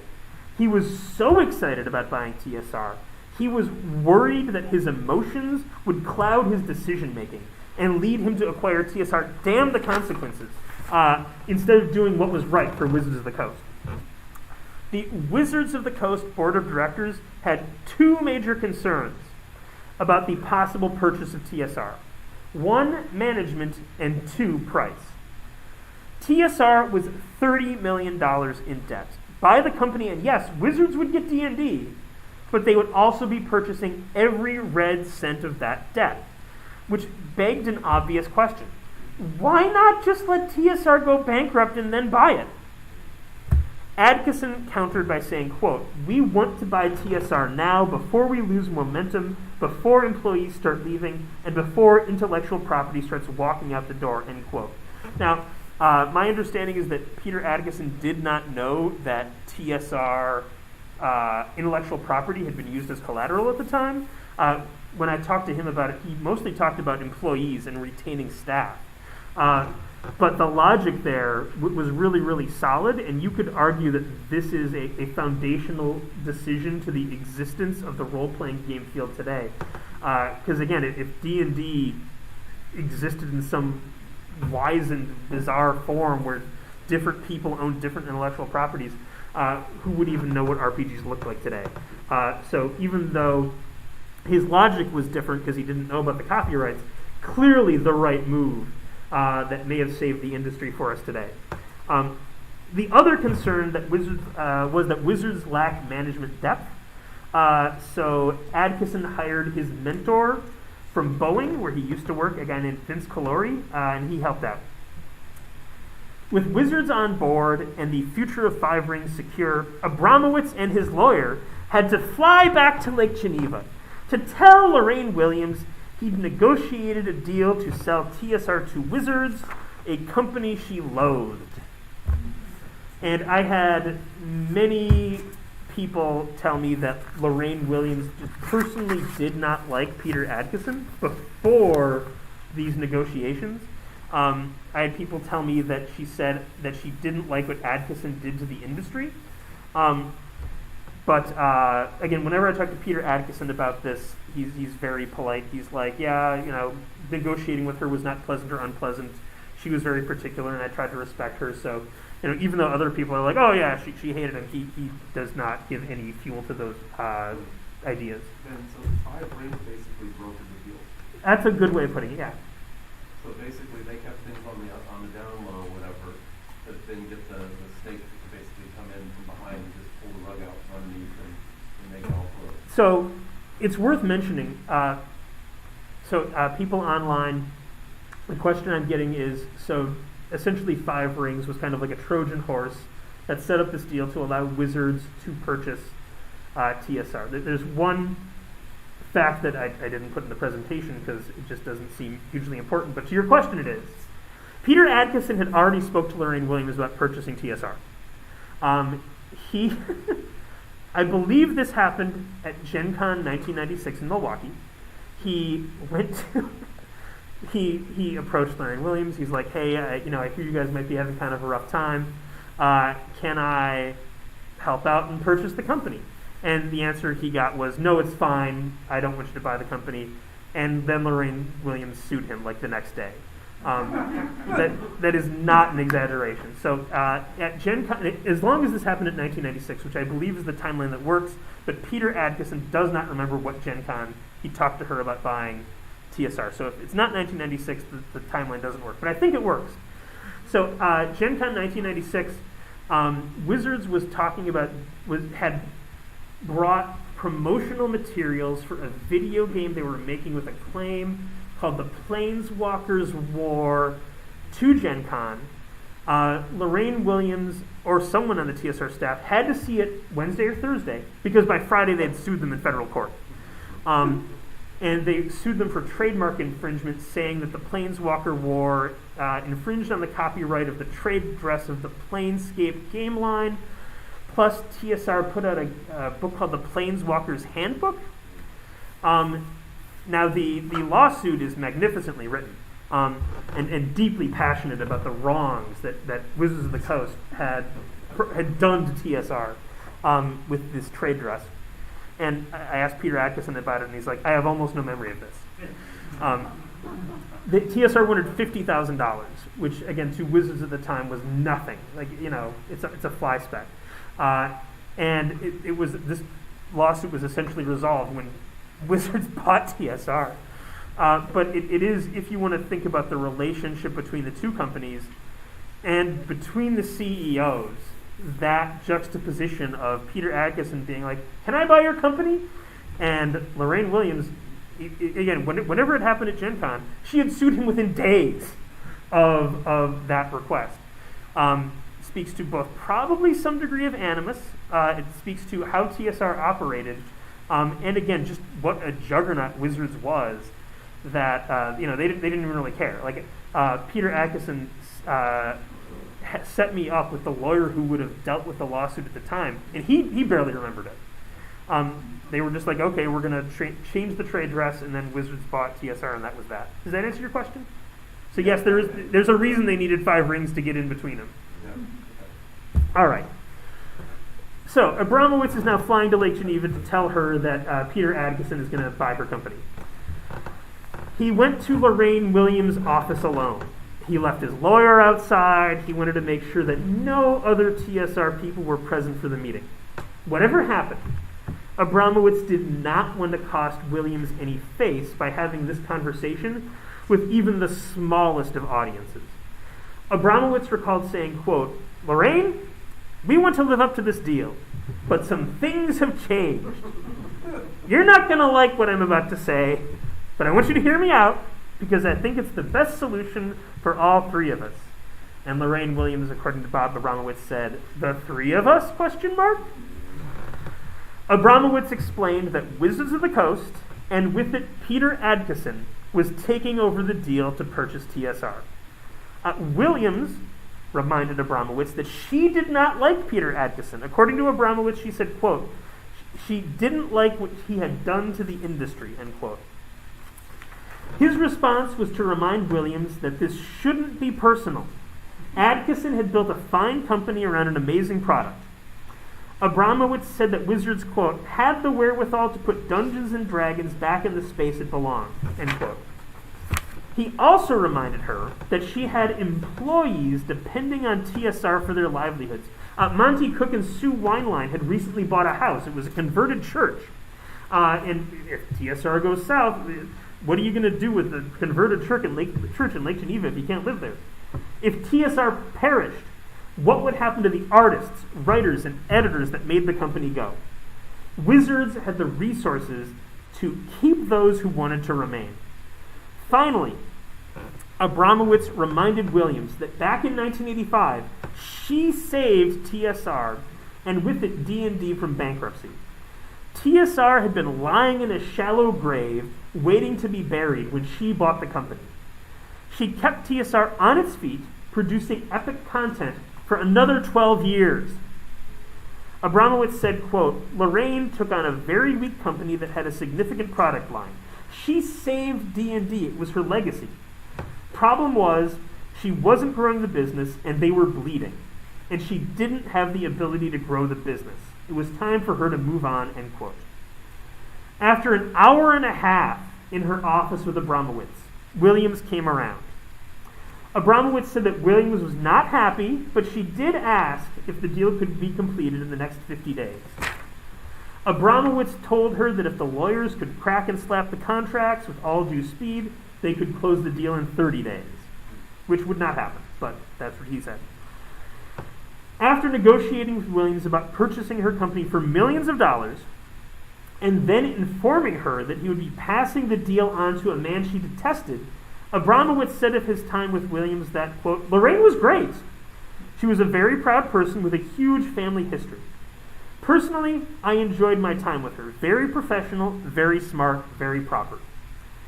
The decision to sell TSR to Wizards is another moment where Lorraine Williams made a choice which has benefited the nation of geeks for decades to come. For example, a rumor going around TSR in early 1997 was that the company would be sold to Random House. If D&D had passed into the hands of a large New York publishing house with almost no fluency in role-playing games, who knows what the brand would look like today? Because Williams chose to sell Wizards, which was populated by D&D fanatics, the geek faithful would receive an amazing third edition of the game designed by Jonathan Tweet, Skip Williams, and Monty Cook, as well as the open gaming license, which would allow anyone, even you, to write, publish, and profit from the creation of D&D material. While Williams' decisions as CEO were the reason TSR was in the dire place it was, she must also receive credit for selling the company to a group that knew how to take the brand to new heights despite personal animus on her part. The next day, Abramowitz flew back to Seattle, and Peter Adkison and his team took control of the deal to purchase TSR.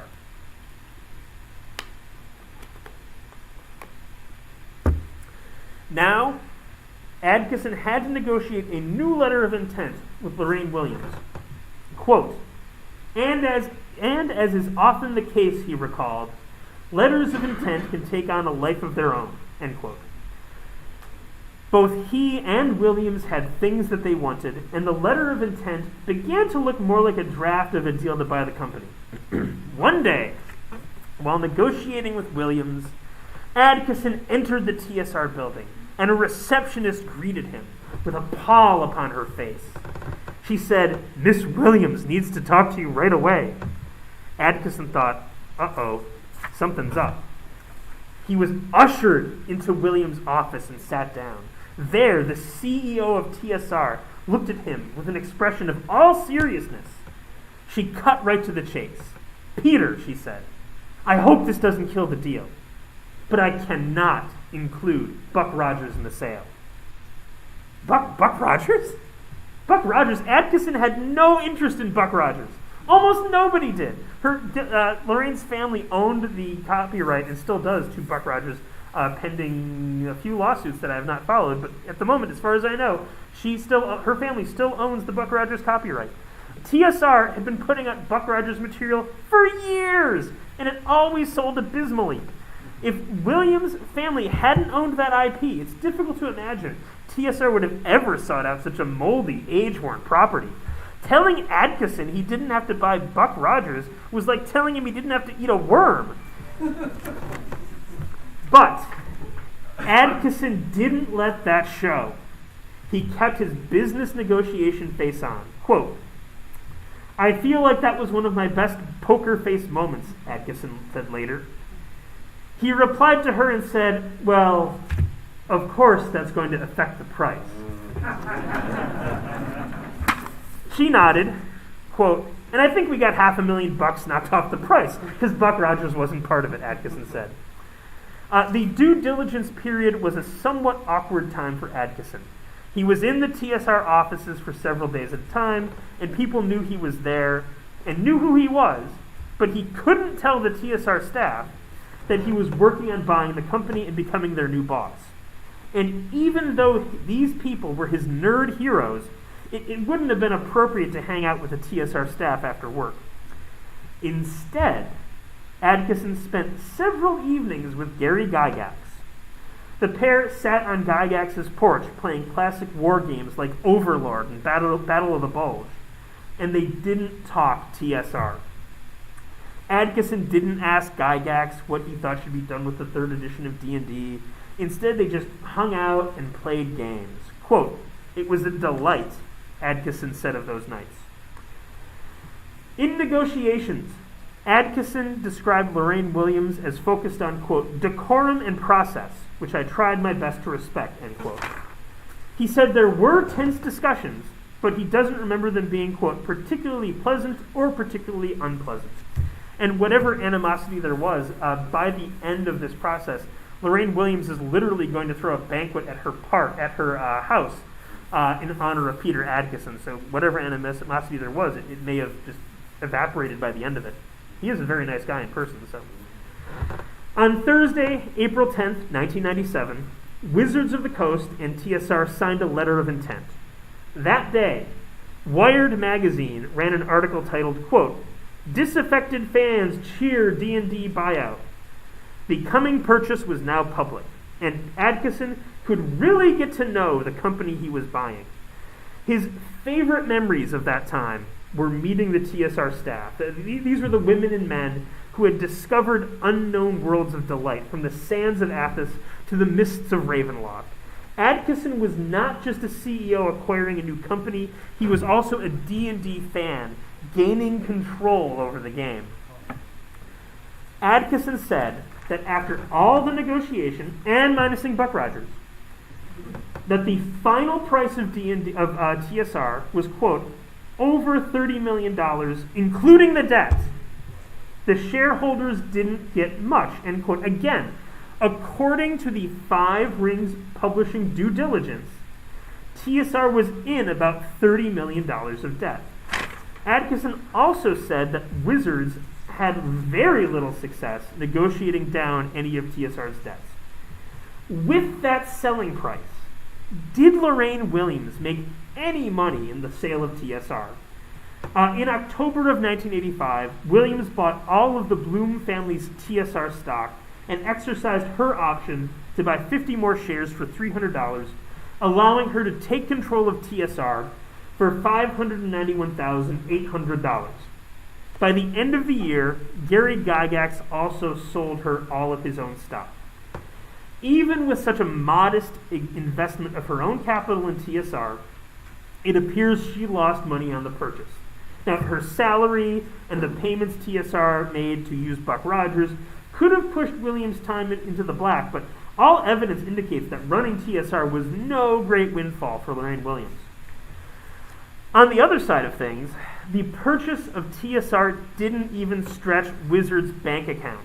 Adkison said, quote, "We had a lot of cash, so we did not have to take on financing to pay these costs. We paid for everything out of cash flow." On Monday, June 2nd, 1997, the final paperwork was signed. Lisa Stevens described that on that day, she and Peter Adkison were just kind of running around the TSR offices, amazed at what they were about to own and purchase. Lisa Stevens also said that she felt like she knew in ancient times when a city fell and the conquerors would march through the streets, that she felt like she knew what that looked like, and she felt like the faces that she saw of the TSR employees were like the faces of conquered peoples. And she was like, well, we're going to have to work on that, because, this is not a conquest, and, we're all going to be one company pretty soon. We have to kind of get over this you versus me thing. By the occult power of legally binding contracts, pieces of TSR moved invisibly from one owner to another. The stocks of the current TSR shareholders were transferred to Wizards of the Coast. If reality were arranged to reflect the importance of events in the high spheres of nerd culture, strange lights would have been seen in the sky. Hikers might have glanced long-necked monstrosities cutting through the waves on Lake Geneva. That afternoon, perhaps it would have rained frogs. Night shrieks, or maybe a host of angelic choirs, would have disturbed the sleep of the locals, announcing that tomorrow things would not be as they were yesterday.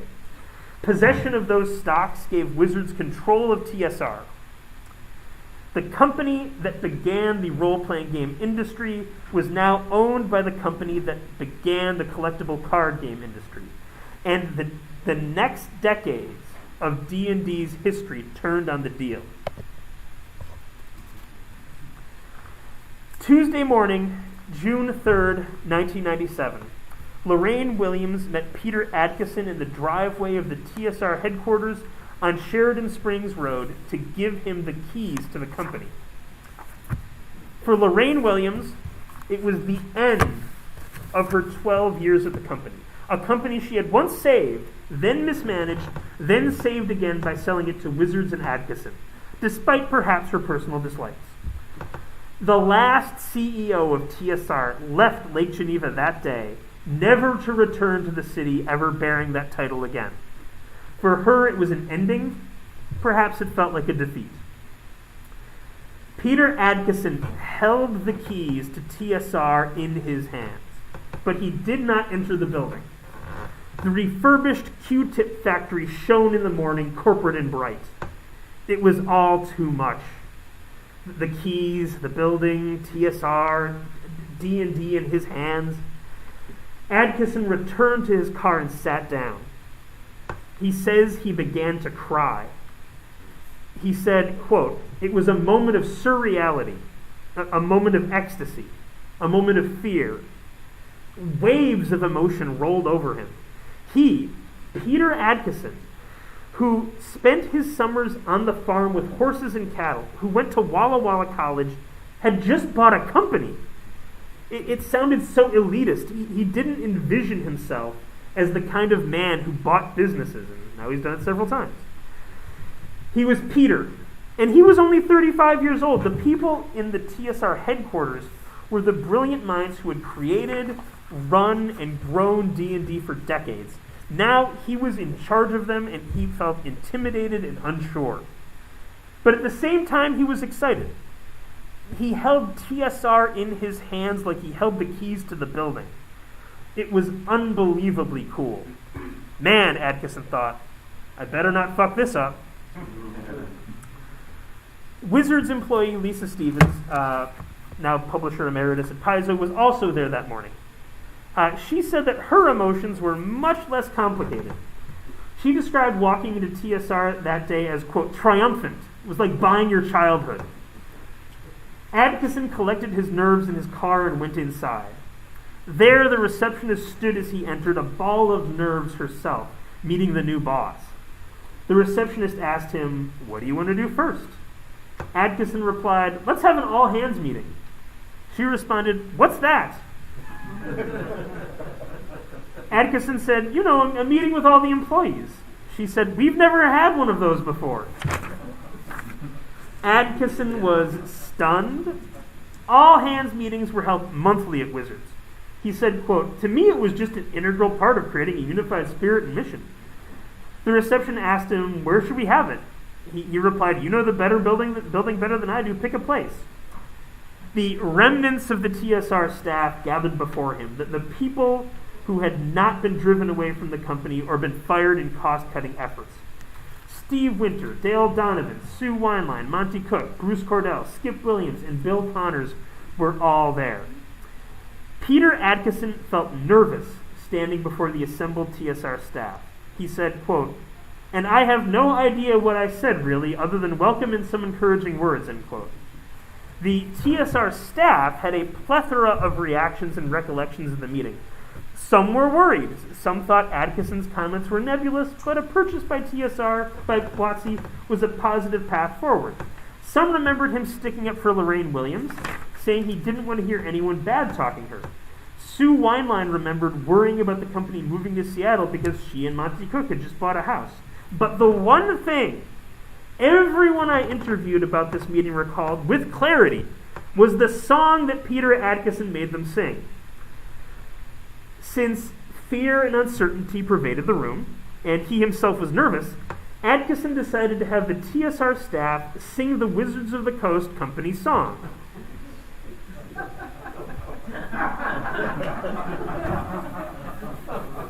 The song is a jolly number about a father's advice to his son for the care and feeding of a severed human head. Now that the TSR staff raised their voices in song, warbling out the tune, but by the end of the song, Adkison's face was red, the room giggled. The message of the moment, according to Lisa Stevens, was, "We may be executives from Wizards of the Coast, but we're gamers and we're geeks and we're a bit goofy at times. For the TSR staff, the song landed differently. Peter Adkison was sure enthusiastic about it, and he was the new boss, so everybody piped it out as best they could. Who would want to send the message on day one that they're not a team player with the new boss who could be looking to let people go? But it was about a human head. And it tied into old Wizards lore about driving to Gen Con from Seattle. It was a strange start, one which Sue Wineline would see as a prophecy for much to come in the future of TSR at Wizards of the Coast. She said, quote, "It was the first sign that this might be a challenging integration, one which I will discuss in my next seminar." So if you're sticking around for that, you'll hear about that. But Lisa Stevens spent the summer of 1997 in Lake Geneva. But when she'd left Seattle, she'd packed only for the weekend. Short on clothes and an hour from a proper mall, she ended up raiding TSR for attire. She wore Gen Con t-shirts, Planescape t-shirts, and that was her uniform for the summer. And in a turn worthy of a novel, the office that Stevens used was that of former TSR Vice President Jim Ward. In 1988, when Ward was an executive at TSR, he'd stopped by Lisa Stevens' booth at Gen Con. Her company's game, Ars Magica, had just won an award. Ward stopped by to say that if her company, Lion Rampant, ever became a threat, TSR would destroy it. I want to note, Jim Ward does not recall this, but literally every person I talk to at Lion Rampant does. Jonathan Tweet, Mark Reinhagen. They all remember the TSR execs dropping by to threaten them, which makes you wonder how often they're dropping by to threaten people if it's not memorable to Ward. 9 years later, Lisa Stevens was sitting in the TSR offices using Ward's very desk. The desk was still full of his things. Stevens said, quote, "It's like he walked up and left one day. It was the most unlikely of turnabouts," and Stevens said it felt like things had come full circle. So, with that, Word. Oh, I guess that's the last slide. So, if you're staying for the next seminar, that's wonderful. If not, just pass your tickets in and pass them forward so you don't need to get up and move. I have a YouTube channel called 123 D&D History. All of these seminars will be up there probably within 24 hours. I have a book on Drive-Thru RPG called Encounter Theory, which is about role-playing game adventure design theory. My book, Slaying the Dragon, on these topics will be coming out next summer on July 19th from St. Martin's Press. I'm on Twitter. I'm at @BenRiggs_. And I could take one question before I have to run to the bathroom and then talk for 2 more hours. Yes? This is a little bit, but when you talked about Five Rings Publishing, you mentioned they got $100,000 from a member as an investment earlier around. Was that Dancy? Or was that somebody else? Was that Dancy? Yeah. He's in the room, so I'm wondering if he's going to say. Are you asking me a question? I'm sorry. Yeah, sorry. Did you provide a $100,000 loan personally to get Five Rings started? No, my parents weren't. You were the one. Was it Zinzer? Sorry? Who did provide the loan? Do you recall? Yeah, my business partner is actually from France. Oh, okay. There you go. Thank you. Thank you for being here to field that question. All right, I can take any tickets you have. Thank you very much. Have a great day at Gen Con. Absolutely excellent session. Thank you very much. My thank you. Thank you. You both probably signed up for it. You didn't realize we were doing That's really funny. I'm looking forward. I'll be looking into your book too. Thank you so much. Oh, and a Smartlet man who has passed around. I have an email list if you want to be notified of when my book will be available for purchase. Thank you very much. Please sign up on my email list if you're interested. Thank you very much. Okay, I'll take it right now. Thank you very much. You don't need a generic ticket because this is free. You can keep it if you want. Okay, thank you. You can keep your generic tickets because this is free. There's a sign-up sheet if you want to be notified of when. Thank you, thank you, thank you. So I asked Peter, I said, is this worth going to? He goes, oh yeah, Ben's a good guy, he knows his stuff. So you got stamp of approval Good to know. from him. Good to know. Fantastic. I will email you. Thank Great you. job. Thank you. And what's your last name again? Mine, Hutchok. All right. Sorry. if you can say hockey, you can say. Oh, very good. All right. Nice to meet you. Nice to meet you. TSR's Buck Rogers was actually pretty good, I think. I mean, there were good games, but they just never sold. Like Mike Pondsmith did some really good work on TSR stuff for Buck Rogers, but I want to say nothing ever sold more than 5,000 copies. Yeah, and I probably have half of them at home. Thank you, sir. Thank you. And I hit it.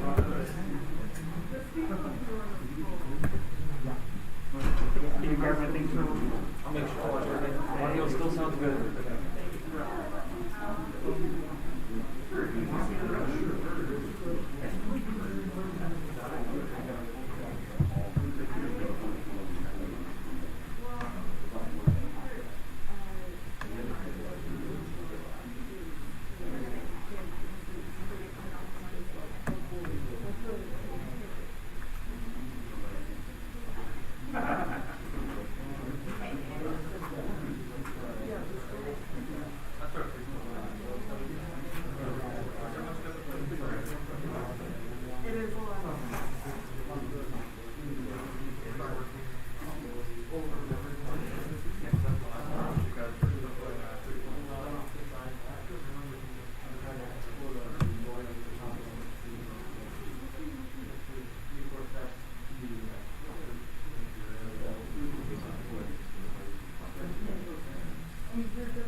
Thanks, Don. I'd like them to fetch for you. Do I have more water? Did I drink all my water already? Maybe go get you water or something. Or a snack or something. We got some water. We got tea. You can refill the water quick. I'll let you. If you'd be so kind. I'll be right back. I appreciate that.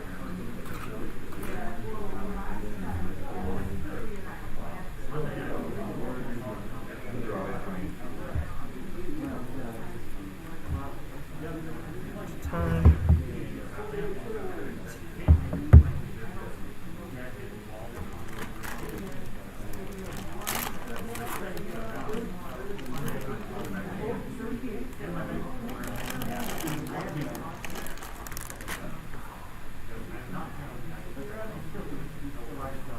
Thank you very much. Thank you.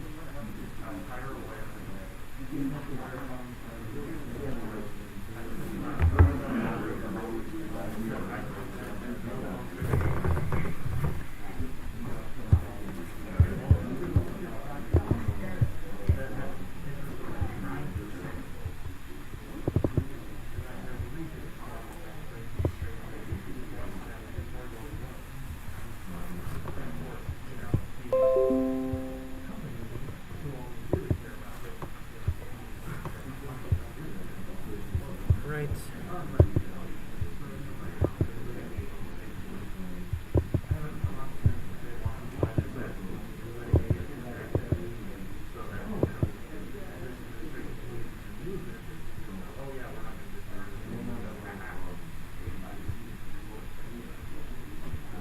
Okay.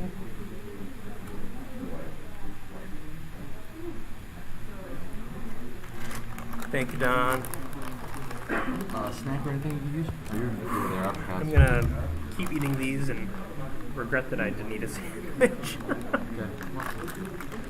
Okay. Keep me posted if you need me to fetch you something. If you want to stop back in an hour so I can use the restroom, I'll never say no. Sounds good. I will see you then.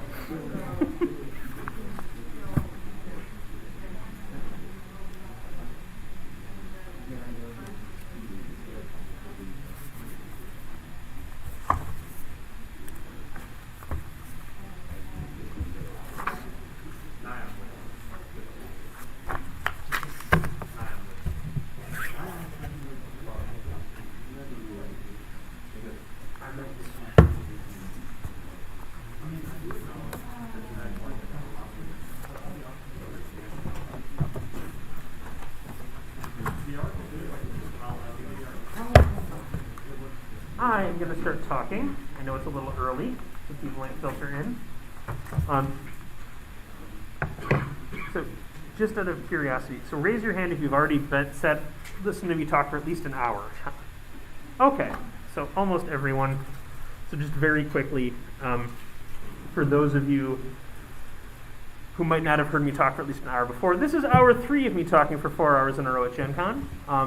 I have plenty of liquid propellant here, but just be aware if at some point I start coughing, hacking, it is unlikely to be the coronavirus and likely just that I'm talking a bunch, but I feel like this being the age that it is, you kind of want to be like, you know, I'm fully vaccinated. I was tested last week. I'm a teacher, but I literally saw 4 kids this week for complicated reasons I won't worry with, so I'm pretty safe and unlikely to be hacking stuff up. I'm going to say the thing I forgot to last time.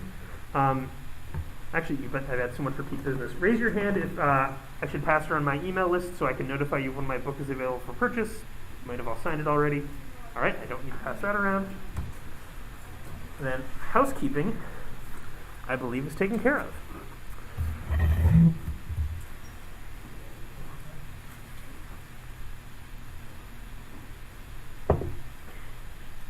So, this is hour 3 of me talking. I came to the topic of 3rd edition as part of my work on the sale of TSR to Wizards of the Coast. I believed that this was going to be a maybe 2,000 or 3,000 word chapter in that book. You know, TSR's in trouble, Atticus and Wizards buy it, and we get the amazing 3rd edition as a result of that purchase. And 3rd edition is amazing and wonderful, and everyone was happy. That is not the story that was told by the people involved. And there's something about the length of time that has passed. Like 20-ish years just seems to be the perfect amount of time to go back and ask for dirt, which is not what I did, but then people told me dirt.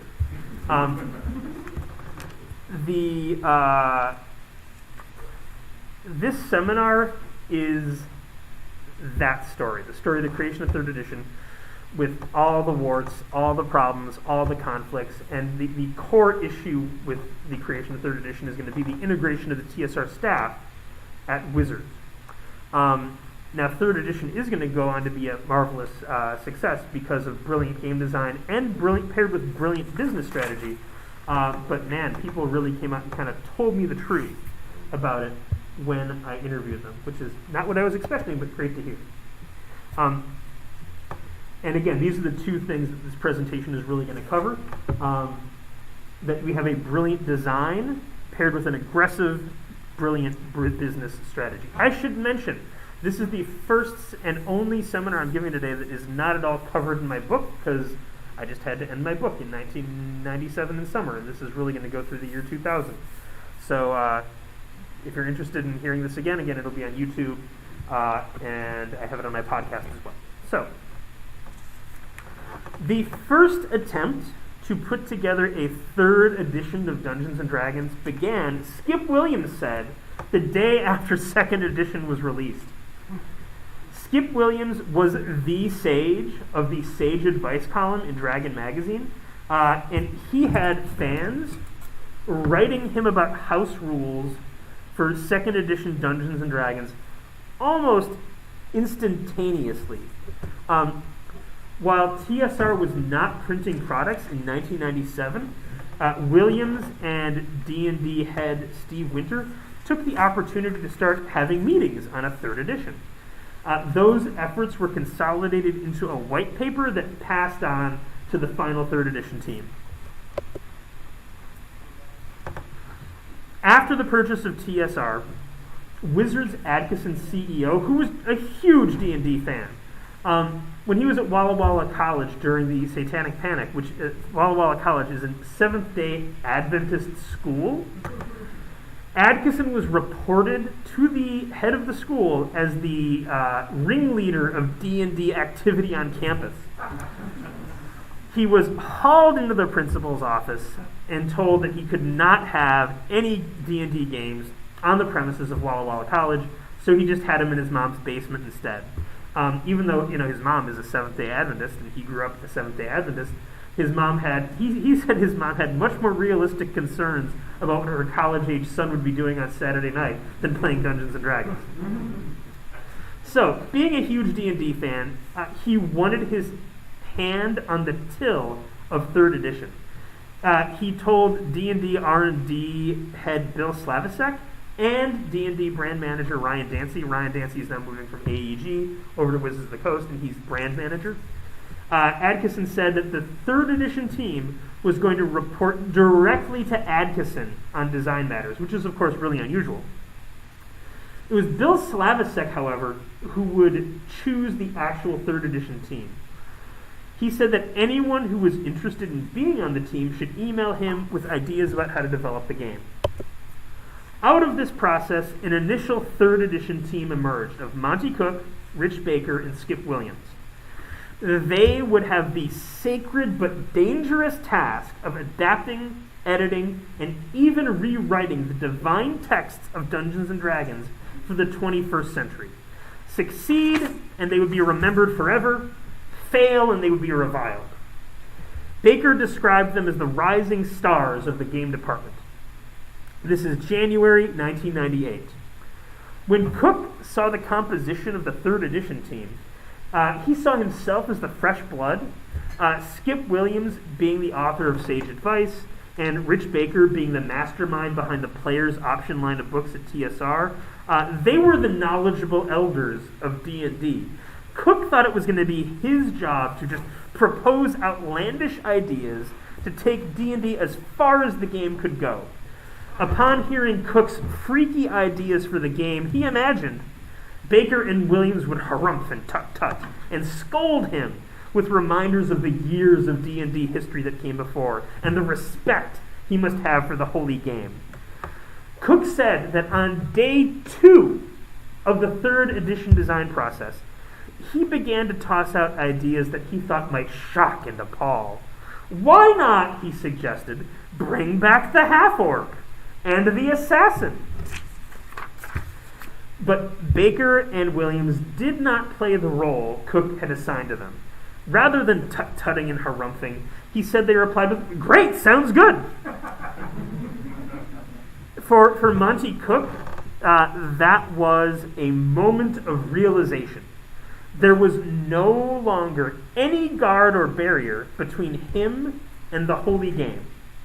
If he made a mistake, violated a taboo, or changed a rule that should not have been changed, there was no one to stop him.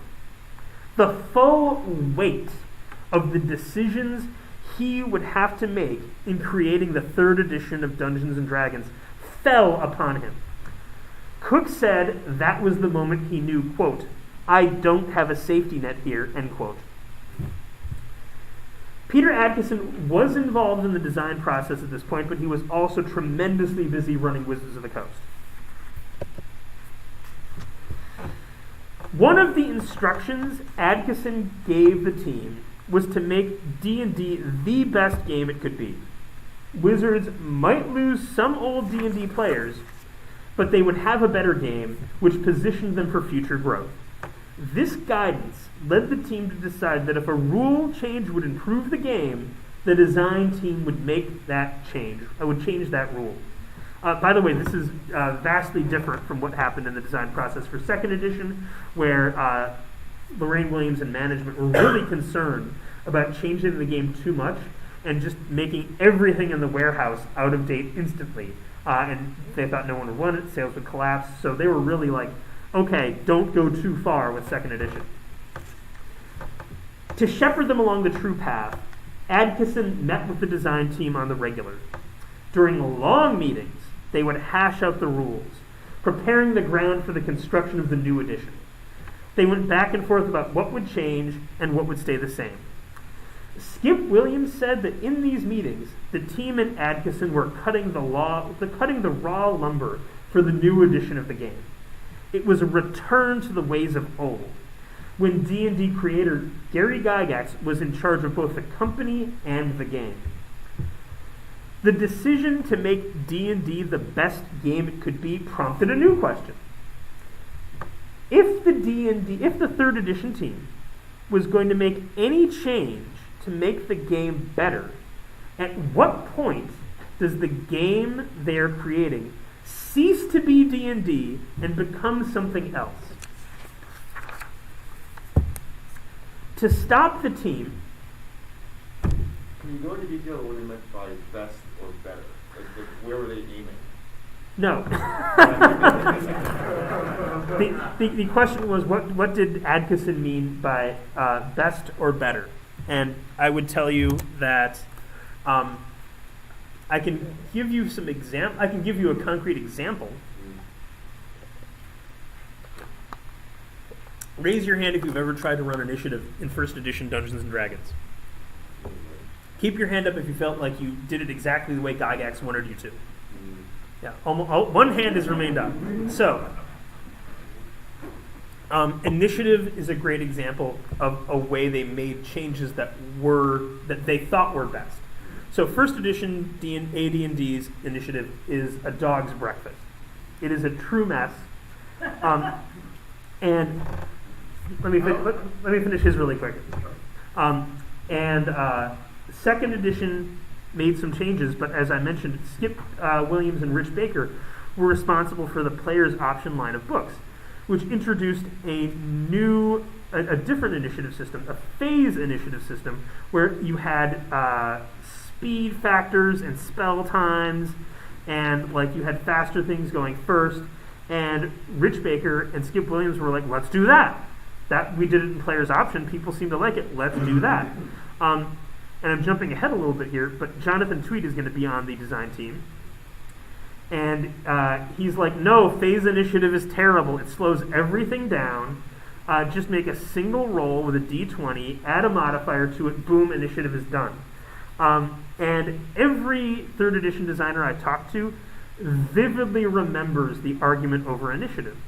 No one, by the way, wants to say that they were actually in charge of supporting phase initiative. I'm pretty sure it was Skip Williams and Rich Baker, actually. But like in talking to them, every individual designer was like, I am the one that liked rolling a d20 and just adding a modifier. Those other yahoos, they were pushing phase initiative. It wasn't me. I was right. Everyone else, like I think literally every designer said that. Everyone blames somebody else for it. So when they're talking about best based on what they did with initiative and how they solved it, by the way, which was they just sat down and played D&D with the two different systems.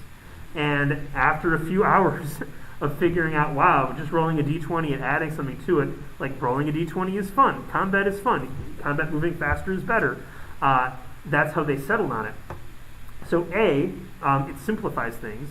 B, it still retains D&D-ness, which I would say is you're using a d20, you're using the dex modifier, you're not incorporating some new stat. So those are the two things I would kind of off the seat of my pants say they meant by best. Simplification while retaining D&D-ness. But again, I have not talked to any of them about that, and I'm literally... So I could be totally wrong, but did you have is it a quick one or a long one? Real quick. As far as I'm aware, AD&D First Edition does not actually describe the process of rolling. It goes into it, but does not actually, the die roll is not explained in the book. That does not surprise me. They assumed you know it from White Box. Yeah. Yeah, if you really get into the... Anyway, I'm not... Okay, so, let me go back. One of the instructions Adkison gave the design team was to make D&D the best game it could be, but how do you then not design yourself into a new game that's not D&D? To stop the team from doing that, the 3rd edition team came up with a list of sacred cows. Concepts it would be forbidden to alter. For example, players would still roll 3d6 to create their characters. Damage from fireball would remain 1d6 per caster level. All in all, though, Monty Cook said the list of untouchable concepts was not long. He said, quote, "There were very few sacred cows. I bet there were no more than 10 things on that list." Pardon? 10 Commandments of D&D. Oh, there you go. The group also asked fundamental questions about Dungeons and Dragons. Skip Williams said the group spent some time discussing how to start an encounter in the game. First edition AD&D did not tell you how to start an encounter. They solved the problem in a way Gary Gygax never could have. The 3rd edition team went to everyone in the Wizards of the Coast headquarters who played role-playing games and asked them to start an encounter for them. Quote, "And we took notes," said Williams. They wrote into the rule books what they discovered by watching people run game. The results of these efforts were recorded in the 3rd edition Dungeon Master's Guide. So the 3rd edition team was able to solve some design problems by looking at what players were already doing in their game. Feats came out of looking at the 2nd edition skill list. Skip Williams noted that while many skills like shipbuilding involved performing a task, others like blind fighting were an ability that a character could perform. Feats separated the two. Monty Cook recalled giving an initial version of the 3rd edition rules to the role-playing game R&D staff. Cook said, quote, "Nobody hated 3rd edition more, initially, than the former TSR staff. Cook particularly remembered one of Gary Gygax's initial apostles." Well, I guess I can use his name now, because I have 2 sources for this, yeah. Cook particularly remembered Harold Johnson, one of Gary Gygax's initial apostles, who'd been at the company since disco was in vogue, standing up in front of the entire room, holding the rules document over his head like Moses on Mount Sinai. Johnson shouted, "This is an act of hubris," before slamming the pages down on a table. Had everything gone wrong? Cook remembered the moment because Johnson was not saying the rules were problematic or even bad. It was much deeper than that. The charge of hubris was an attack on the team's intentions. Johnson was implying the 3rd edition team was changing D&D, not to make it a better game, but simply to make it theirs. And I have that story from 2 sources now, by the way. Cook was sympathetic to Johnson and the rest of the team's reaction. Quote, "A lot of these people were there for the transition from 1st edition to 2nd edition, and by comparison, that was a much more minor set of changes. Furthermore, the R&D team didn't know that Adkison's marching orders were to make D&D the best it could be, and if that meant extensive changes and losing some players, so be it." Jonathan Tweet was the designer of Ars Magica and Over the Edge, and part of a brilliant cadre of game professionals to come out of Minnesota in the late 1980s, including vampire designer Mark Reinhagen, Lisa Stevens, who was the publisher of Paizo, John Nephew, and Nicole Lindroos, and Tweet was employed at Wizards, but he was not working on 3rd edition Dungeons and Dragons. Rather, he was working on a D&D product that would be set in Dominaria, a setting for Magic the Gathering. On a Friday, Tweet was called into the offices of Bill Slavicsek, who was running the D&D team at the time. There, Slavicsek told Tweet he was being put on the 3rd edition team. He would join Rich Baker, Skip Williams, and Monty Cook. Tweet was told that the other guys on the team knew he was joining. Yet in their first meeting, it became clear that the other guys knew no such thing. They told him he was there because he was working on a D&D beginner product, not to give input on the 3rd edition design process. Tweet returned to Bill Slavicsek, who reassured him that he was on the team, and the other guys knew that.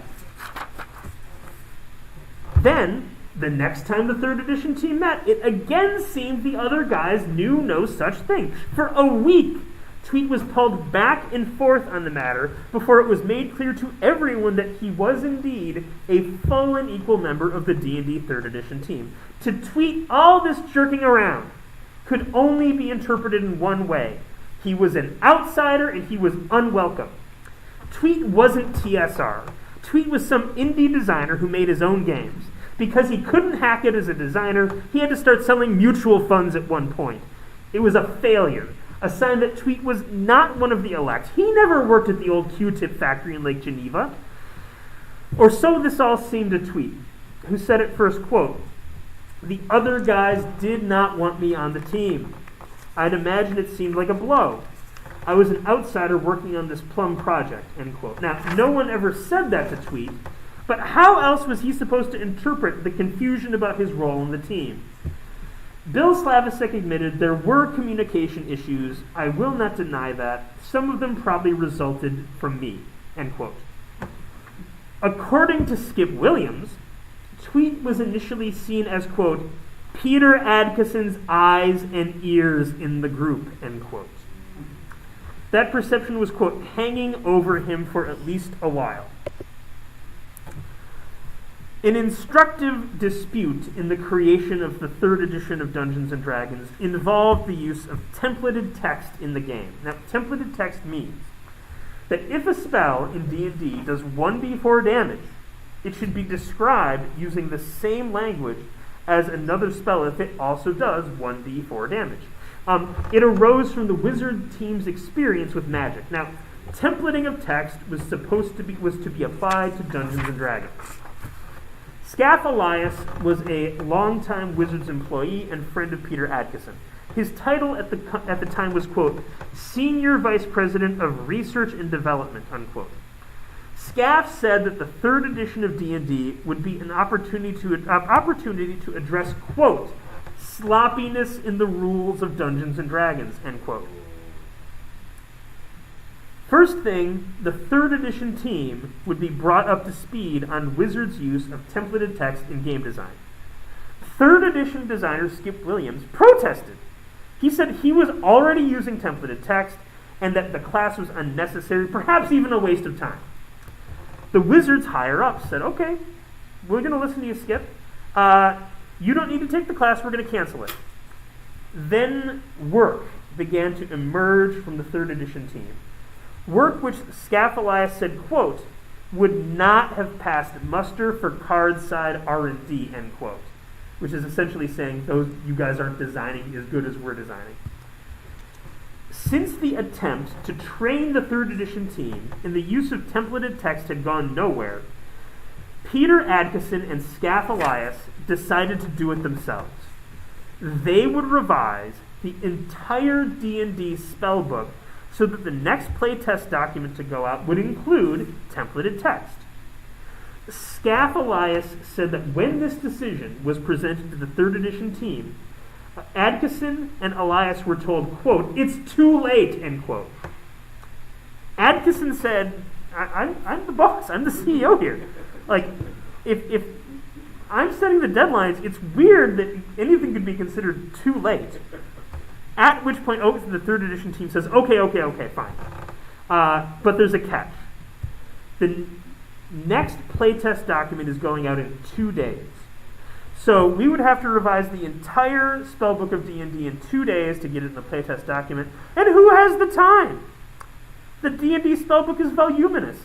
In 1995, the 2nd edition rules, the 1995 version of the 2nd edition rules, spells took up almost half the player's handbook. There were 303 wizard spells alone. The D&D team said if Adkison and Elias wanted templated text in the D&D spellbook in 2 days, they would have to template the text themselves. This is the assigning of an impossible task.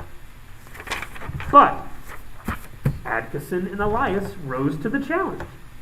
The pair spent the next 2 days in Adkison's office, drinking coffee and working on the spellbook. They worked through the day, through the night, and in a miracle of wordsmithing and game design, managed to template the entire spellbook to meet the deadline imposed by the 3rd edition team. And after all that work, the 3rd edition team did not include the revised spellbook in the playtest document. Elias said, quote, "The president of the company stayed up all night working on text. They told him if we got it in by a certain time, they would put it in the playtest document. And then they didn't do it. Peter Adkison is your boss, and you give him a deadline, which is already unusual, and then he works his ass off to meet that deadline, and you tell him, yeah, sorry. Actually, I don't even know that they told him sorry. I think it just didn't happen. This has nothing to do with actual rules issues. It's just a matter of respect and professionalism. To this day, the incident still boggles my mind," end quote. Elias said it was one of the few times he had ever seen Peter Adkison angry. Adkison had convinced his board to spend millions of dollars buying TSR. He was the CEO of the company, and he'd been playing D&D since he was a kid. He was also the man who kept all of them off unemployment. He told the team that if he asked them to do something, they either told him why they weren't going to do it or they didn't. The team could not make its own decisions, act on them, and then try to bully him, their boss, into accepting the situation. This insubordination would not go unanswered. First,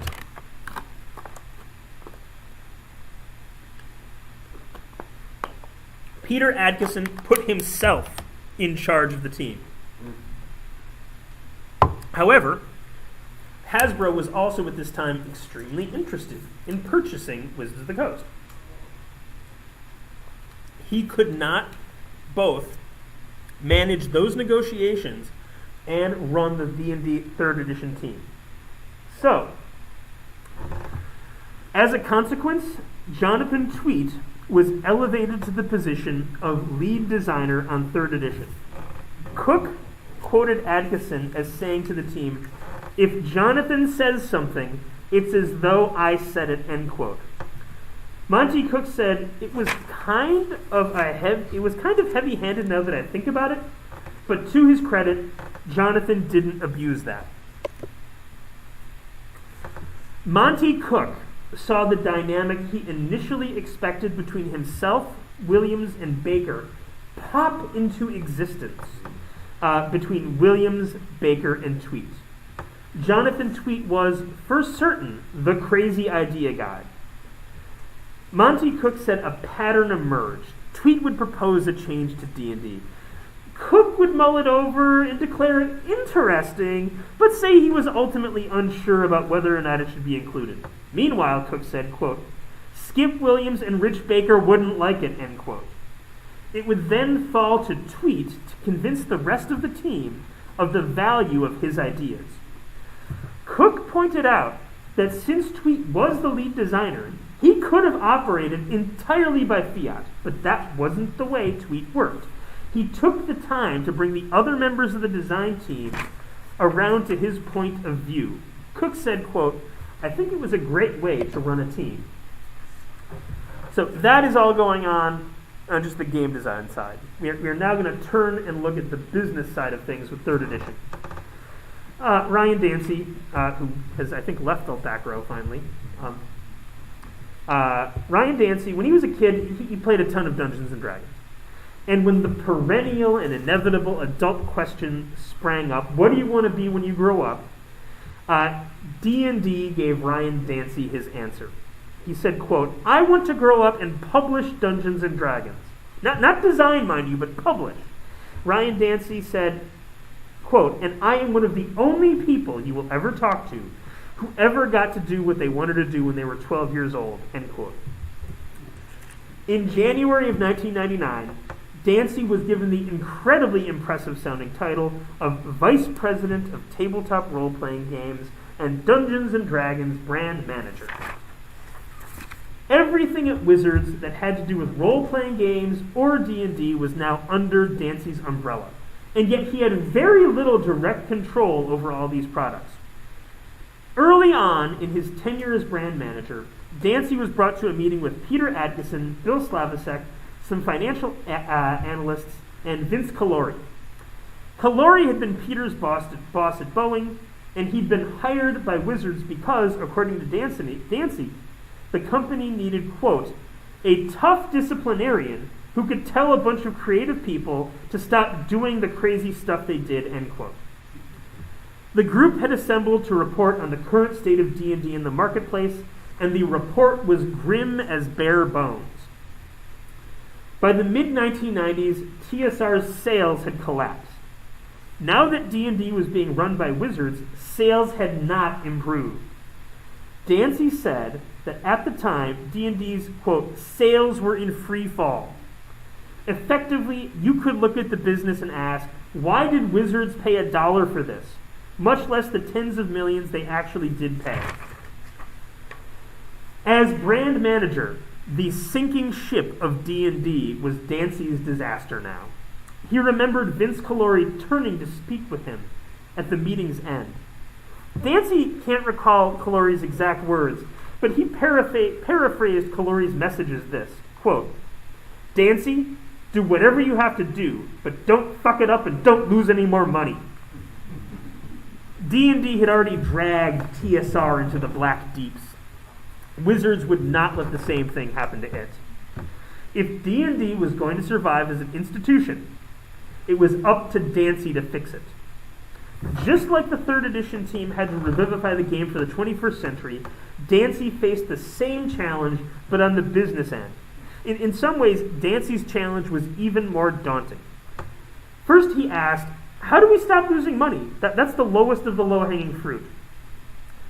To find the many holes money was bleeding out of, Dancy and his team performed a huge analysis of where the financial problems were at TSR. What the analysis discovered was a company that was seemingly run without regard to basic business sense. Dancy said there were products being sold for less than what it cost to manufacture them. If you look at the Encyclopedia Magica as published by TSR, it was a leather-bound book with a bookmark on really fancy paper, gold embossed on the side. And then you look at it reprinted by Wizards of the Coast, it just looks like a paperback book. It's because every copy they sold lost money, because they just didn't keep an eye on their costs, the cost of their product as compared to what they were charging for it. Dancy said, so that was easy. Just stop making that stuff. Not selling product for less than it cost to produce is certainly one way to stop losing money. Dancy also discovered, quote, a bunch of games that were not Dungeons & Dragons, that were the darlings of various people at the company, and almost none of them made any money. Therefore, Dancy said, we just killed all of it. So this is where you get Dragonlance 5th Age getting killed. You get Alternity getting killed. All of these games are just eliminated because, D&D is making money and almost nothing else is. The analysis also provided vital insights into sales data about D&D. It turned out that the company's 50 best-selling RPG products produced 80% of the profit and 80% of the revenue. Of those 50 products, 48 were Dungeons & Dragons. The only two campaign settings that sold well were Forgotten Realms and Ravenloft. After digesting the data, Dancy said, we were able to broadcast to the company a couple of simple messages. First, the RPG division at Wizards would now only produce Dungeons & Dragons. And by that we meant the core, high fantasy, classic D&D concept, Dancy said. Second, Dancy created the idea of the Nifty 50. Since the top 50 RPG products were responsible for 80% of the profit, if a marketing or sales decision was not supporting the sale of one of those products, it likely wasn't worth doing. Dancy said the focus on D&D and the Nifty 50 provided a bright line, clear path for sales and marketing. His mantra was, is it D&D, is it core fantasy, and how does it do with selling the Nifty 50?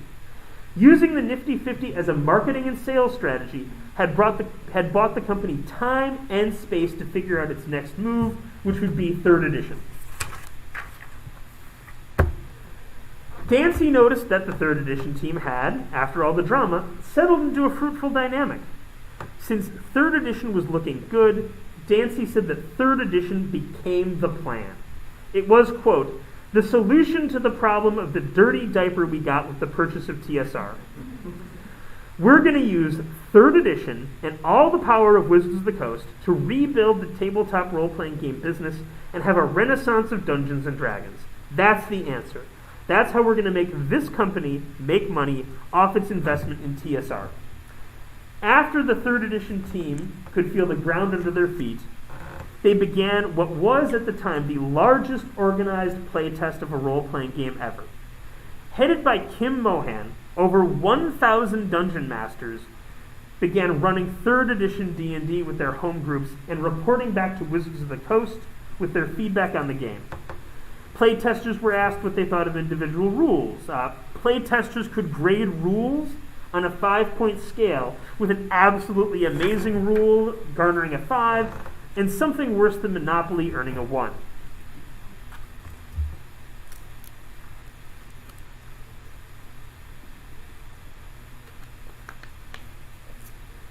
Most of the rules came back with a rating of 4, letting the team know they were making the kinds of changes fans wanted to see. But sometimes rules did crash and burn. Jonathan Tweet had concerns about the reception of 3rd edition Dungeons & Dragons. From the fans. Tweet, Baker, Williams, and Cook had edited the divine texts. They had erased the eternal words of Gygax and Arneson, replacing them with their own. To some gamers, it would always be blasphemy.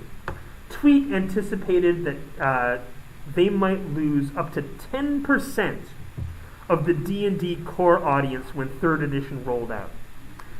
At the same time, Ryan Dancy began marketing work to ready the ground for 3rd edition. For example, he took a half-orc paladin to Gen Con to show the fans. Now, the half-orc paladin would have been a total impossibility under the rules of 2nd edition. But in 3rd edition, players could make the character work. Tweet said the half-orc paladin received rave reviews from the fans. There was a seminar at Gen Con in 1999 announcing that 3rd edition would be a thing. They had Gary Gygax and Dave Arneson come out.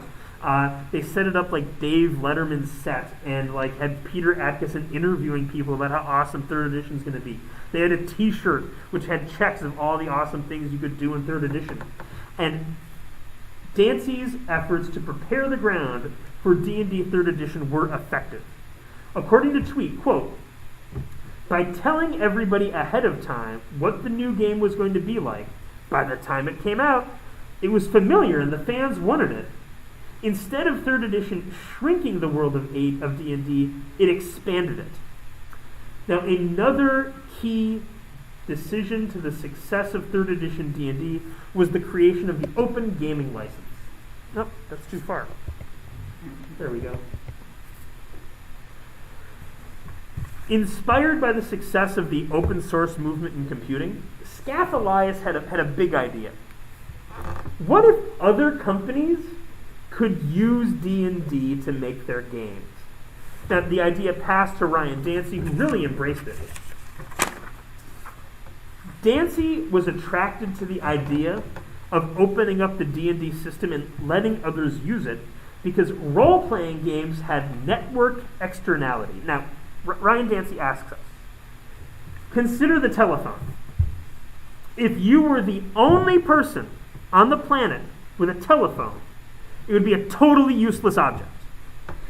You could call no one because you are the only one who has a phone. With every person who purchased a telephone, the utility of the telephone to you increased. The same was true of fax machines and the internet. Every person who adopted those pieces of technology made them more useful to the people who already had it. This is network externality. Ryan Dancy explained, quote, role-playing games have network externalities. The more people who play a role-playing game, the more valuable the role-playing game is, because the fundamental unit of gaming is playing the game with other people. The more people who know how to play a game and are interested in playing that game and are physically able to play it together, the more valuable a game becomes to the people who own it, end quote. D&D already had huge network externality. But what if there was a way to increase it even more? Thus was born the Open Gaming License. Now, if you don't know what the Open Gaming License is, the OGL allowed other people to publish material for Dungeons & Dragons within a few limits and not get sued by Wizards of the Coast. Furthermore, they didn't have to pay royalties to Wizards. These third-party publishers could make a profit and didn't need to send so much as a dime to the Wizards' offices in Renton. The OGL was going to be a radical break from TSR's history of pursuing people with lawsuits for even breathing heavily on their intellectual property. There would, of course, be resistance. Now, within the halls of Wizards, former TSR employees looked at the OGL and thought it was thoroughly insane. Head of RPG R&D Bill Slavisek had two primary concerns about the OGL. He said, first, I was against the OGL. Everyone knows that, and I won't ever change my opinion. I'm a big believer in the rights of intellectual property, and I was certain that there were dangers lurking in the OGL that we could not anticipate, which, depending how you feel about Paizo, he has a point. Secondly, Slavisek was concerned that the OGL would allow Wizards to let go of a number of creatives and just sell core rulebooks, settings, adventures under the OGL. All that could be made by other people without Wizards paying for it. Beyond just the Wizards staff, convincing people outside the company that the OGL was worth investing in was also going to take some work. TSR had been so eager to sue other companies. Suing Wizards of the Coast within 48 hours because they don't like the trade dress on a product. They sued historian Shannon Appelkline because he posted Ars Magica material on the internet, and they claimed that because it was about wizards, it was an infringement on their trademark. I mean, the lawyers at TSR, like, I wish they would talk to me because I'd love to know what a day was like for them. Like who is coming to their office all the time being like, sue this person, sue that person? Is it Lorraine Williams? Is she just wandering down there being like, sue them all? Because, again, like, the volume of lawsuits is truly stunning. Because of that, the industry was somewhat scarred and suspicious. There was an actual belief that the OGL was a trap. That Wizards could put out the OGL, other publishers could publish material under the OGL, Wizards could then revoke the OGL and claim that what these publishers had published was now their material. Or they might just like revoke the OGL and then sue people for infringement. And the industry was so traumatized by TSR's lawsuits that this is not really outrageous paranoia. This, however, is a real problem for Wizards. The OGL will only work if third-party publishers embrace it. So Ryan Dancey convincing people to go in on the OGL, like that became part of his job. He spent months meeting with his peers at conventions and speaking to them online, trying to convince other publishers that the OGL was above board and that what was good for the companies would also be good for Wizards of the Coast. Dancy remembered a phone call from Steve Wieck at White Wolf telling him that White Wolf would be producing material under the OGL. And for Dancy, the news was a huge relief. He said, quote, "I was over the moon. If White Wolf's going to publish 3rd edition material, we are golden." Soon, Atlas Games followed suit, saying the company would try to put out an adventure at the same Gen Con where 3rd edition was making its debut. If you go down to Green Ronin Publishing downstairs and you talk to Chris, rhymes with famous Pramus, if you talk to Chris Pramus, he'll tell you about how he also had a adventure out the day 3rd edition dropped at Gen Con in 2000. And it's the reason he has a company now. The adventure was Death in Freeport, which was Cthulhu Pirates in D&D. He thinks it's the reason he has a company today, was the success of that adventure. The success of the OGL in 3rd edition is easy to summarize through Gen Con. In 2000, when the Player's Handbook was released, only 3 companies were offering 3rd edition material at the con. A year later, it was 75 companies. The year after that, the hall thronged with publishers hawking 3rd edition compatible materials. Scaff Elias said of the 3rd edition and the OGL, quote, "I think the business side was almost as important as the game side. It went a long way towards establishing 3rd edition D&D as the role-playing game. Furthermore, instead of losing customers with the transition to 3rd edition, the company actually gained players. 3rd edition has proven to be one of the most successful role-playing games of all time. If you are playing Pathfinder or Starfinder today, of any flavor, you are still playing a 3rd edition game. But was Jonathan Tweet happy with it? By 1999, Jonathan Tweet was done with the 3rd edition Player's Handbook. But the crown of that accomplishment rested uneasily upon his head. Yes, his name would be secure in gaming history for having left an indelible thumbprint on the world's most popular role-playing game. Yes, he had done his damnedest to make the best version of D&D he knew how. Yes, he hoped legions of fans would see what he did in the game and want to play it. But was it a game for him? He asked himself, do I like this game? Tweet was the designer of Ars Magica, Everway, Over the Edge, games which typically prize story over combat. And Tweet was a fan of D&D, to be sure, but it had been years since he regularly played the game on his own time. So was 3rd edition a game that Tweet would enjoy if he played it with his friends? He decided to try. He gathered a group and began running games. Characters started out at 1st level, and he used 3rd edition rules. The campaign would go on to be epic. It would run for 5 years and take player characters from 1st to 20th level. Tweet described it as, quote, "the D&D campaign I always dreamed about when I was younger. It totally gave me what I wanted from that experience." Apparently, Tweet liked his version of D&D just fine.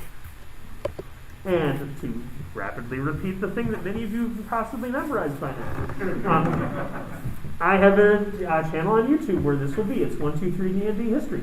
Buy my book on adventure design, Counter Theory on Drive-Thru-RPG. My book on the sale of TSR, Slaying the Dragon, will be available in July of 2022 from St. Martin's Press. And hopefully I can eventually find a book to put this material into as well. Yes, sir?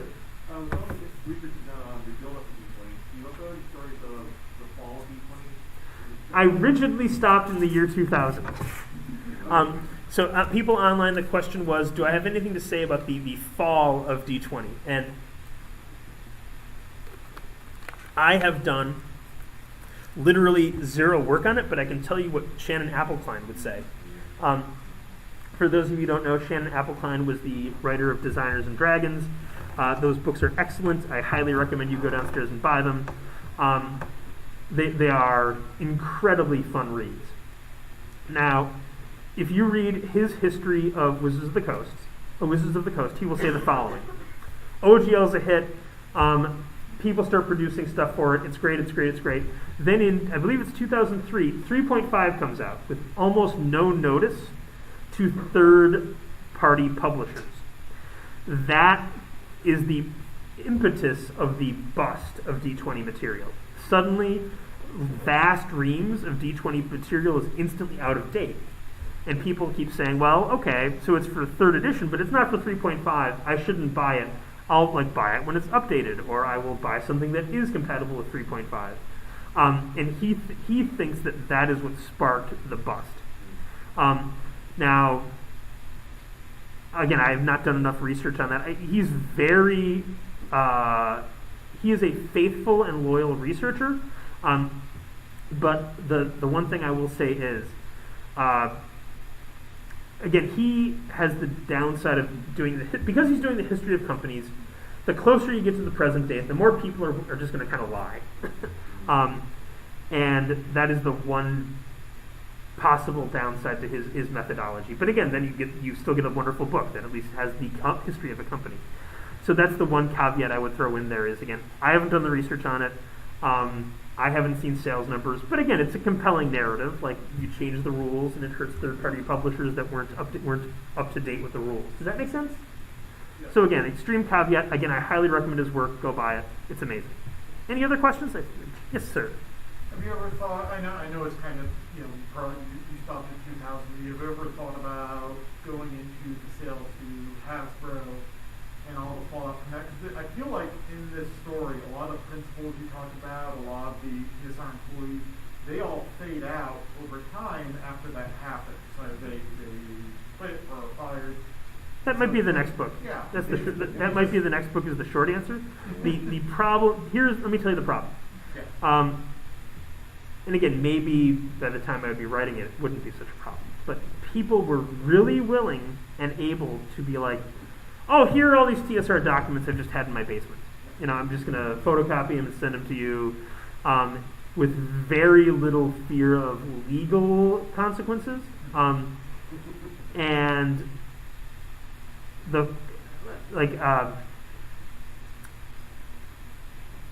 I was hoping that some Wizards employees might be here, and I'm like, we're all wearing masks.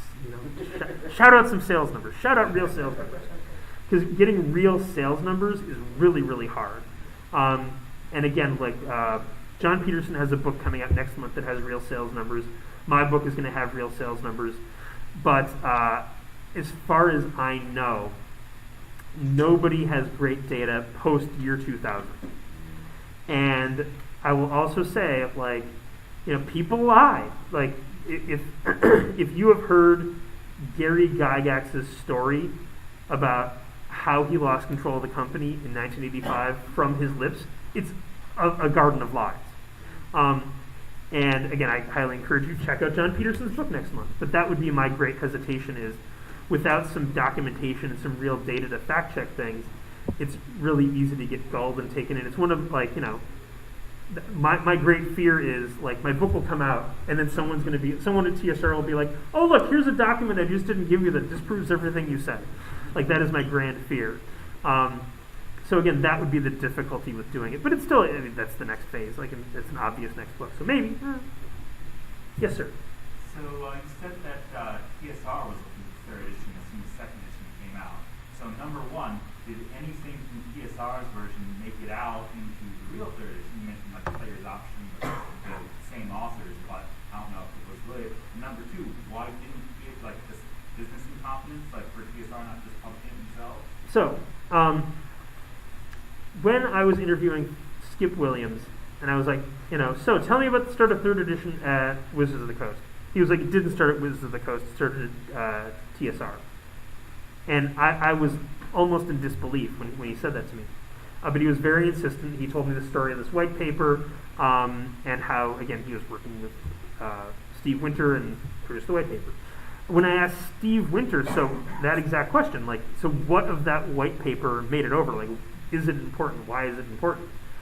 He said that after third edition was released, Jonathan Tweet came to his cubicle in Brenton or something, because I'm not sure if Steve Winter was there at the time, but somehow Jonathan Tweet found Steve Winter, and Tweet told Winter that he had seen the white paper and that it had been useful in the lumber cutting phase of the design.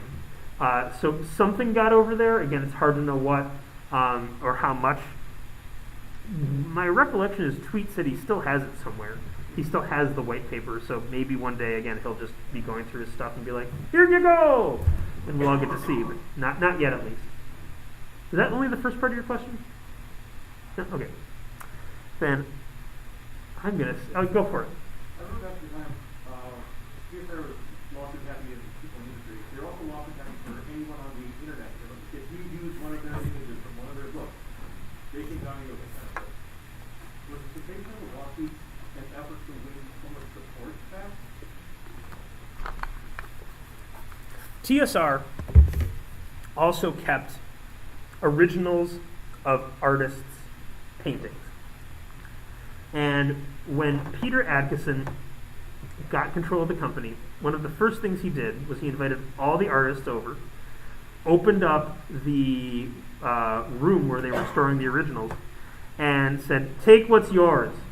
And these paintings, by the way, were selling for about $7,000 each at the time. And there were people that had dozens of works in there, so like the redistribution of those paintings represented tens of thousands of dollars flowing back to the artists. I asked him, so why did you do that? He was like, well, it was Wizards company policy. What were we going to do with it? Like, what are we going to do with all this art? Like, just sit on it forever? And that would be my answer to you, is that, like, they just did things differently. Peter Adkison thought about business differently than the old hands at TSR. Because, again, the lawsuits, they were consistent from the early years through Lorraine Williams. It's not till Wizards gets control that the lawsuits really, truly stop. And that would be my answer, is they just did things differently. And with that, I now have to run to the restroom. But if you're interested, I can tell you about TSR trying to start a comic book company next hour. So if you want to hang out, feel free. That one's not sold out, so there's room. Oh, if you have tickets, please put them up here. Thank you very much. Thank you very much. Excellent. Thank you very much. Are you going to be posting this recording on your YouTube? Yep, I'm live streaming literally right now. Oh, good, because I tried to watch last year's and it's a minute and a half long. Oh, yeah, there's. Here, let me give you grab one of those pieces of paper just in case. It's got the YouTube channel on it. Yeah. See, I can guarantee you. Yeah, I saw one of your others last year and then I tried to go back to this one and it's not so much.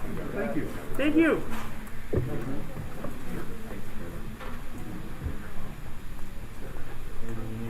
No, you can just stand there. Will do. Oh, thank you so much. Appreciate it.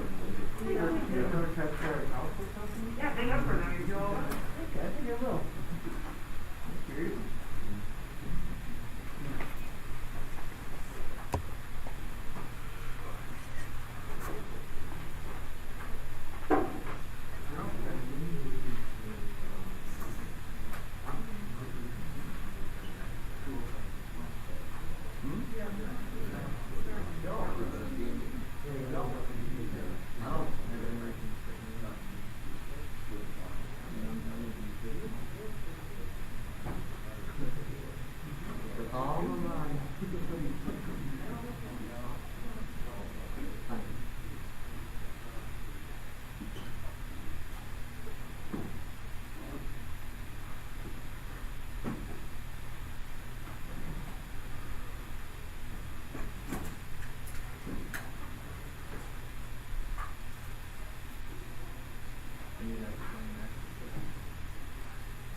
I'm gonna say no, but thank you.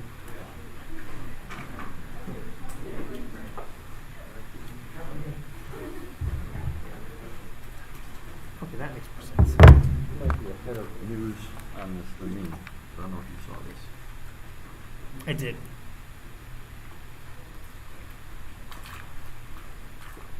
She's getting into the race early to frighten out the competition. I'm afraid this year. No costume parade. Sorry, one more time? There's no costume parade this year. Oh.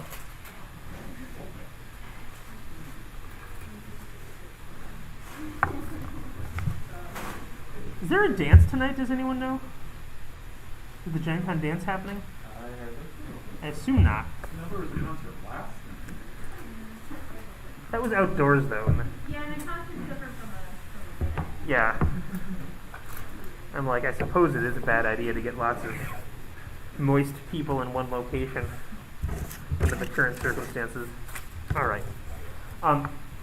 It looks like I've had some turnover, so I'm just going to say the things that some of you have heard me repeat a ton. This is hour 3 of me talking today. No, this is hour 4 of me talking today. I actually am shocked I have not been coughing, but I wanted to mention if I'm coughing, I'm sure it's because I've been talking for 3 hours because I'm fully vaccinated. I got tested last week. I'm a teacher, but I literally saw 3 kids this week only. So, you know, while no one can say with any certainty what their status is at a given time, I'm fairly confident I'm pretty clean right now. So I just wanted to say that if I start hopping up a lung or something, please don't, you know, feel like you have to flee. 2, for the new amongst you, I am Ben Riggs. I am a teacher, writer, podcaster. I've written for Geek and Sundry. I'm on the Plot Points podcast. I need to get up my new PowerPoint. I have a book on role-playing game adventure design called Encounter Theory. It is on DriveThruRPG right now. That is not the right PowerPoint. There we go. And today, I've been researching the failure and sale of TSR for 5 years now. And this is one of the weirdest stories that I have heard in my research. It is a story which I knew almost nothing about when I started, and which I thought was fairly stunning when I'd heard it. This is always my least well-attended seminar because, again, it's such a hidden story. People are like, I don't even know what you're talking about. And yet, it is shocking. It is shocking in several different ways. And that is why I keep giving this seminar, even though it is my least well-attended one. So, I should also mention I have a book on this topic coming out next year. It's called Slaying the Dragon. It'll be from St. Martin's Press. We are YouTube streaming right now. We are live, so just be aware that if you, I don't know, come up here and punch me or something, about 20 other people will see it. So just be aware of that. All right. The story of TSR West is not just a story about one department failing. The problems that are going to plague this branch of TSR seem representative of the problems hobbling TSR as a whole. It is a great and dramatic story of failure, and I kind of love stories of failure, so here we go.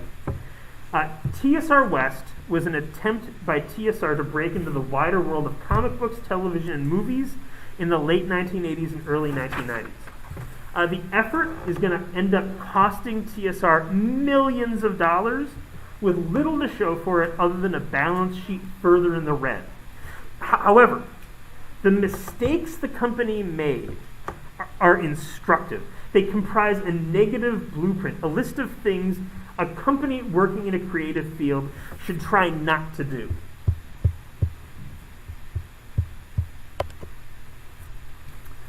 Now, the story of TSR West could begin with DC Comics. In the 1980s, TSR pursued developing comic books set in their fantasy worlds with DC. The project got off the ground in 1988 when issue number 1 of Advanced Dungeons & Dragons was published by DC. Jeff Grubb, a game designer, was involved because he was the chief engineer of the Forgotten Realms. And the comic was set in the Forgotten Realms. Being an expert on the topic, Grubb wrote a 4-issue story arc on the book. It was such a success, he got his own book called Forgotten Realms in 1989. From DC's point of view, it was advantageous having a TSR writer working on the book because it meant the scripts really came pre-approved by TSR, as it was unlikely that Grubb's going to do something crazy like having a spaceship descend on Waterdeep or write a dimensional travel story involving Nazis and the Harpers. Grubb's editor at DC Comics was comic stalwart Elliot S. Maggin. The D&D comics did well for DC. Grubb said, quote, "The books were a success, placing in the mid-list of the superhero books according to the Cap City listing." Grubb said the D&D books were, quote, "just inside the top 100, around the Captain America, Wonder Woman, Aquaman levels," end quote. Maggin said of the book's performance, quote, "They did better than they needed to do to stay at DC." In short, the comics deal appeared to be a hit for TSR. It was exposing their brand to a new market and selling well for their licensee. DC Comics put out a Gamma Marauders comic book, a Spelljammer comic book, and was working on producing a Ravenloft comic book written by Jim Lauder. Of course, management found a way to muck it all up. From Grubb's point of view, TSR decided to go into competition with their licensee DC Comics at the behest of Flint Dille. TSR CEO Lorraine Williams and Flint Dille, her brother, were the grandchildren of John Dille, the owner of Buck Rogers and the Chicago Tribune. Jeff Grubb said, quote, "Dille wasn't the artist of the comic strip, he wasn't the writer of the comic, but he owned the newspaper syndicate and therefore owned Buck Rogers.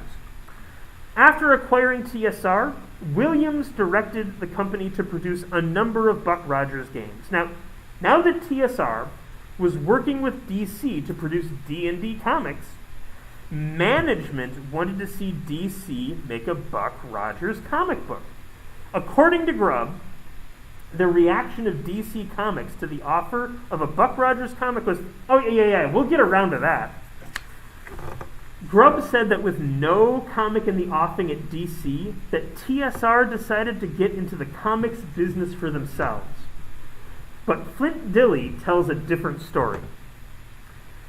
Perhaps to start the story of TSR West, we need to start with the spark lit by the meeting of Flint Dille, Steve Grant, and Brad Munson, a spark that would fire TSR West. Now, Stephen Grant has a writing resume as long as a rope. He is well known for taking the Punisher and transforming him from a minor character to one of the most recognizable in Marvel's stable with the 1986 miniseries Punisher: Circle of Blood. He also wrote a number of Hardy Boys novels in the 1980s. As for Flint Dille, well, where to begin? One could say that Flint Dille is a larger-than-life figure, but that comes off as an understatement when paired with the man himself. One could say he's a Hollywood guy, but that really doesn't encompass the whole of him. He's written novels, he's written comics, he's worked on video games. Dille was dating the screenwriter of Beauty and the Beast when she was writing Beauty and the Beast. And he claims she based the character of Beast on him. Flint Dille was the inspiration for Dilios, the tale-telling narrator in the movie 300, because Frank Miller is his best friend, and 300 is dedicated to Flint Dille. Dille also said that Flint from the G.I. Joe cartoon was sort of based on him. He said the producers of the show named a character after him so he'd have to take a job working on G.I. Joe. Dille said, quote, "My fictional life is far more interesting than my real life," unquote. Flint Dille also pointed out that he is one of the only people to be hired as a writer by both Steven Spielberg and George Lucas to work on different projects. And he's right. Spielberg hired him to write American Tail 2, Fievel Goes West, and Lucas hired him to work on the Droid Saturday morning cartoon.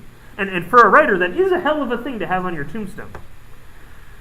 Dilly and Grant, as it turned out, both lived in Westwood, and as a result, Grant said the pair started having lunch periodically, and it was during lunch they casually started floating around the idea of starting a comics company.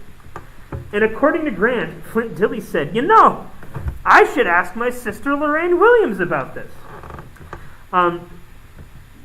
Dille wanted to get TSR's intellectual property on television or in the movies.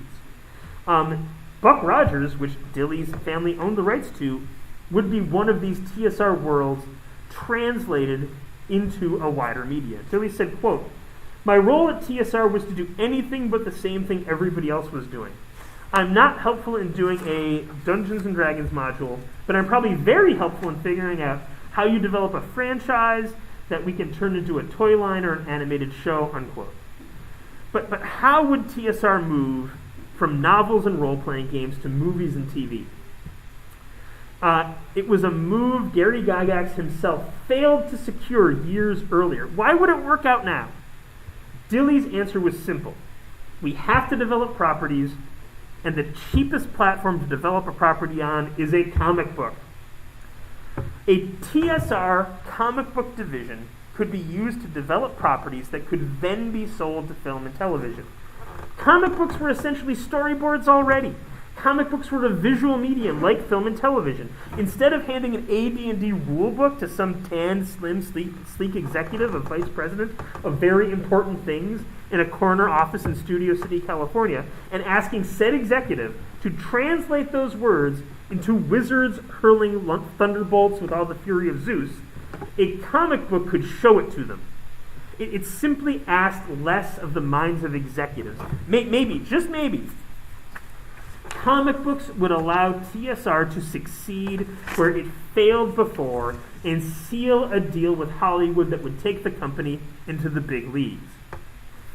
Thing was, TSR was already in comics. DC Comics was publishing a number of comic book lines based on TSR properties. Advanced Dungeons & Dragons, Forgotten Realms. The comics were selling well, not spectacularly, but the market was there. What DC was not doing was making a Buck Rogers comic book. This meant that if TSR did start a comic book company, they would have one established intellectual property to anchor them in the public consciousness, even if that property was unfortunately Buck Rogers. So TSR would do it. They were going to go forth and make comic books in an effort to make money and break into electronic media, even if it meant alienating DC Comics. One could sell this as a bold move to grow the company, but Jeff Grubb saw this as TSR of Lake Geneva, Wisconsin, going to war with DC, a division of Time Warner Communications. Things looked even more different to Elliot S. Maggin, Grubb's editor, from his vantage point in the New York offices of DC Comics. According to Maggin, the D&D comics that DC published never received the support they should have from the company. Maggin said, quote, "There were other licensed books that were getting support, but not the D&D books." According to a rumor at the time, someone asked Jeanette Kahn, who was editor-in-chief and president of DC Comics, if she could vouch for the quality of all the comics her company published. She said yes she could, except for the D&D comics. In other words, the D&D comics were not good, and therefore they were not worth supporting. And by Maggin's lights, the story provided a reason why DC was not supporting the D&D comics the way they should have. Maggin said, quote, "I wasn't interested in staying in that kind of atmosphere," end quote. This lack of support was a reason why Maggin would shortly leave DC for TSR West, and explained why TSR might want to start their own comics division. If D&D comics were selling like Wonder Woman without proper support, imagine what the sales numbers might be if TSR put the full weight of the company behind them. Back in California, plans were taking shape. Stephen Grant said that in the space of a month, discussions with Dilley went from wild talk over lunch to concrete plans. Brad Munson, a writer with 10 years' experience in the publishing industry, was hired to assist in the production of a business plan. The company's business plan, developed jointly by Munson and Grant, though Dilley was deeply involved, the plan was to create an overall TSR comic book shared universe. Just like Marvel and DC, with shared characters and settings. The comics, however, could not feature Dungeons & Dragons material because DC Comics already had that license. Now, in retrospect, Brad Munson believed that the fact that TSR West was not going to be able to use the company's A-list intellectual property should have been a moment where they said, you know what, maybe this isn't such a wonderful idea, but we were young and hungry, what can I tell you? Instead of using the pre-existing D&D worlds, the TSR West staff would come up with their own slate of characters and would use other TSR properties. Flint Dilley created 13 Assassin based on his Agent 13 series of novels for TSR. Improbably, the Agent 13 property was the subject of a bidding war by film studios in 2012, and as of this writing, Charlize Theron is attached to both star in and produce the film. Also in the TSR docket of comics was Warhawks, a story about hunting war criminals with time machines. There was a horror comic called R.I.P., a sci-fi comic called Intruder, and of course, Buck Rogers. Flint Dilley said, and we did Buck Rogers because we had to do Buck Rogers. The hope was that this new Buck Rogers material would overcome the strong fecal stench of the TV show left wafting over the property. The business plan called for TSR to start by publishing 5 comic books. Each published issue was to have a main feature and a backup feature. The secondary feature would provide an opportunity to try out new settings and characters and test reader reactions to them. New comics would come out of backup features. If people particularly liked a character, they could be spun off into their own book. Then, the new book would also have a backup feature, allowing TSR West's comic line to continue growing. Also, according to the business plan, every comic was to be published in 4-issue arcs. This would allow editorial flexibility on the part of the company. If there was a comic that was not selling well, it could be wrapped up in 4 issues, then replaced with a character from a backup feature that fans enjoyed. The 4-issue arcs were then to be packaged as trade paperbacks and sold in bookstores. This would give TSR West a chance to broaden their audience and provide them with another revenue stream.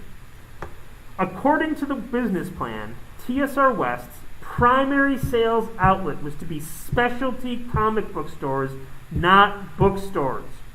Makes sense. Also, TSR West was then supposed to try and sell TSR properties to Hollywood. Grant said of the business plan put together by Munson and him that it was, quote, very good. Brad Munson described the business plan for their failed venture as visionary. Dilley brought this shirt. You said they weren't going to sell it in bookstores? So, the trade paperbacks were going to go into bookstores. The comic books were going to go into specialty comic book stores like you'd expect. Where do you go to buy comic books? You go to a comic book shop. So they weren't, comics weren't sold at bookstores? The plan was that the comics would not be sold at bookstores, but there is more coming. Okay. I anticipate you know where that's headed. So, Flint Dilley brought this business plan to Lorraine Williams at TSR. He convinced his sister that this plan was feasible. Lorraine Williams then convinced banks to provide TSR with loans to finance this expansion of their business, and suddenly, poof, TSR West pops into existence. TSR committed to funding TSR West for 2 to 3 years. Stephen Grant said, quote, "Comics were taking off at the time, so it was fairly easy to interest people in moving into the industry." Now, it's worth lingering for a moment on this loan. Now, no one I spoke to could pin down the loan's amount. Grant did not remember how much it was for, but he knew it was for quite a bit of money. Now, Flint Dilley, Lorraine Williams' brother, who will come to run the entire TSR West operation, when I asked him, "Did your sister use a loan to finance TSR West?" he said, quote, "That stuff was invisible to me," end quote.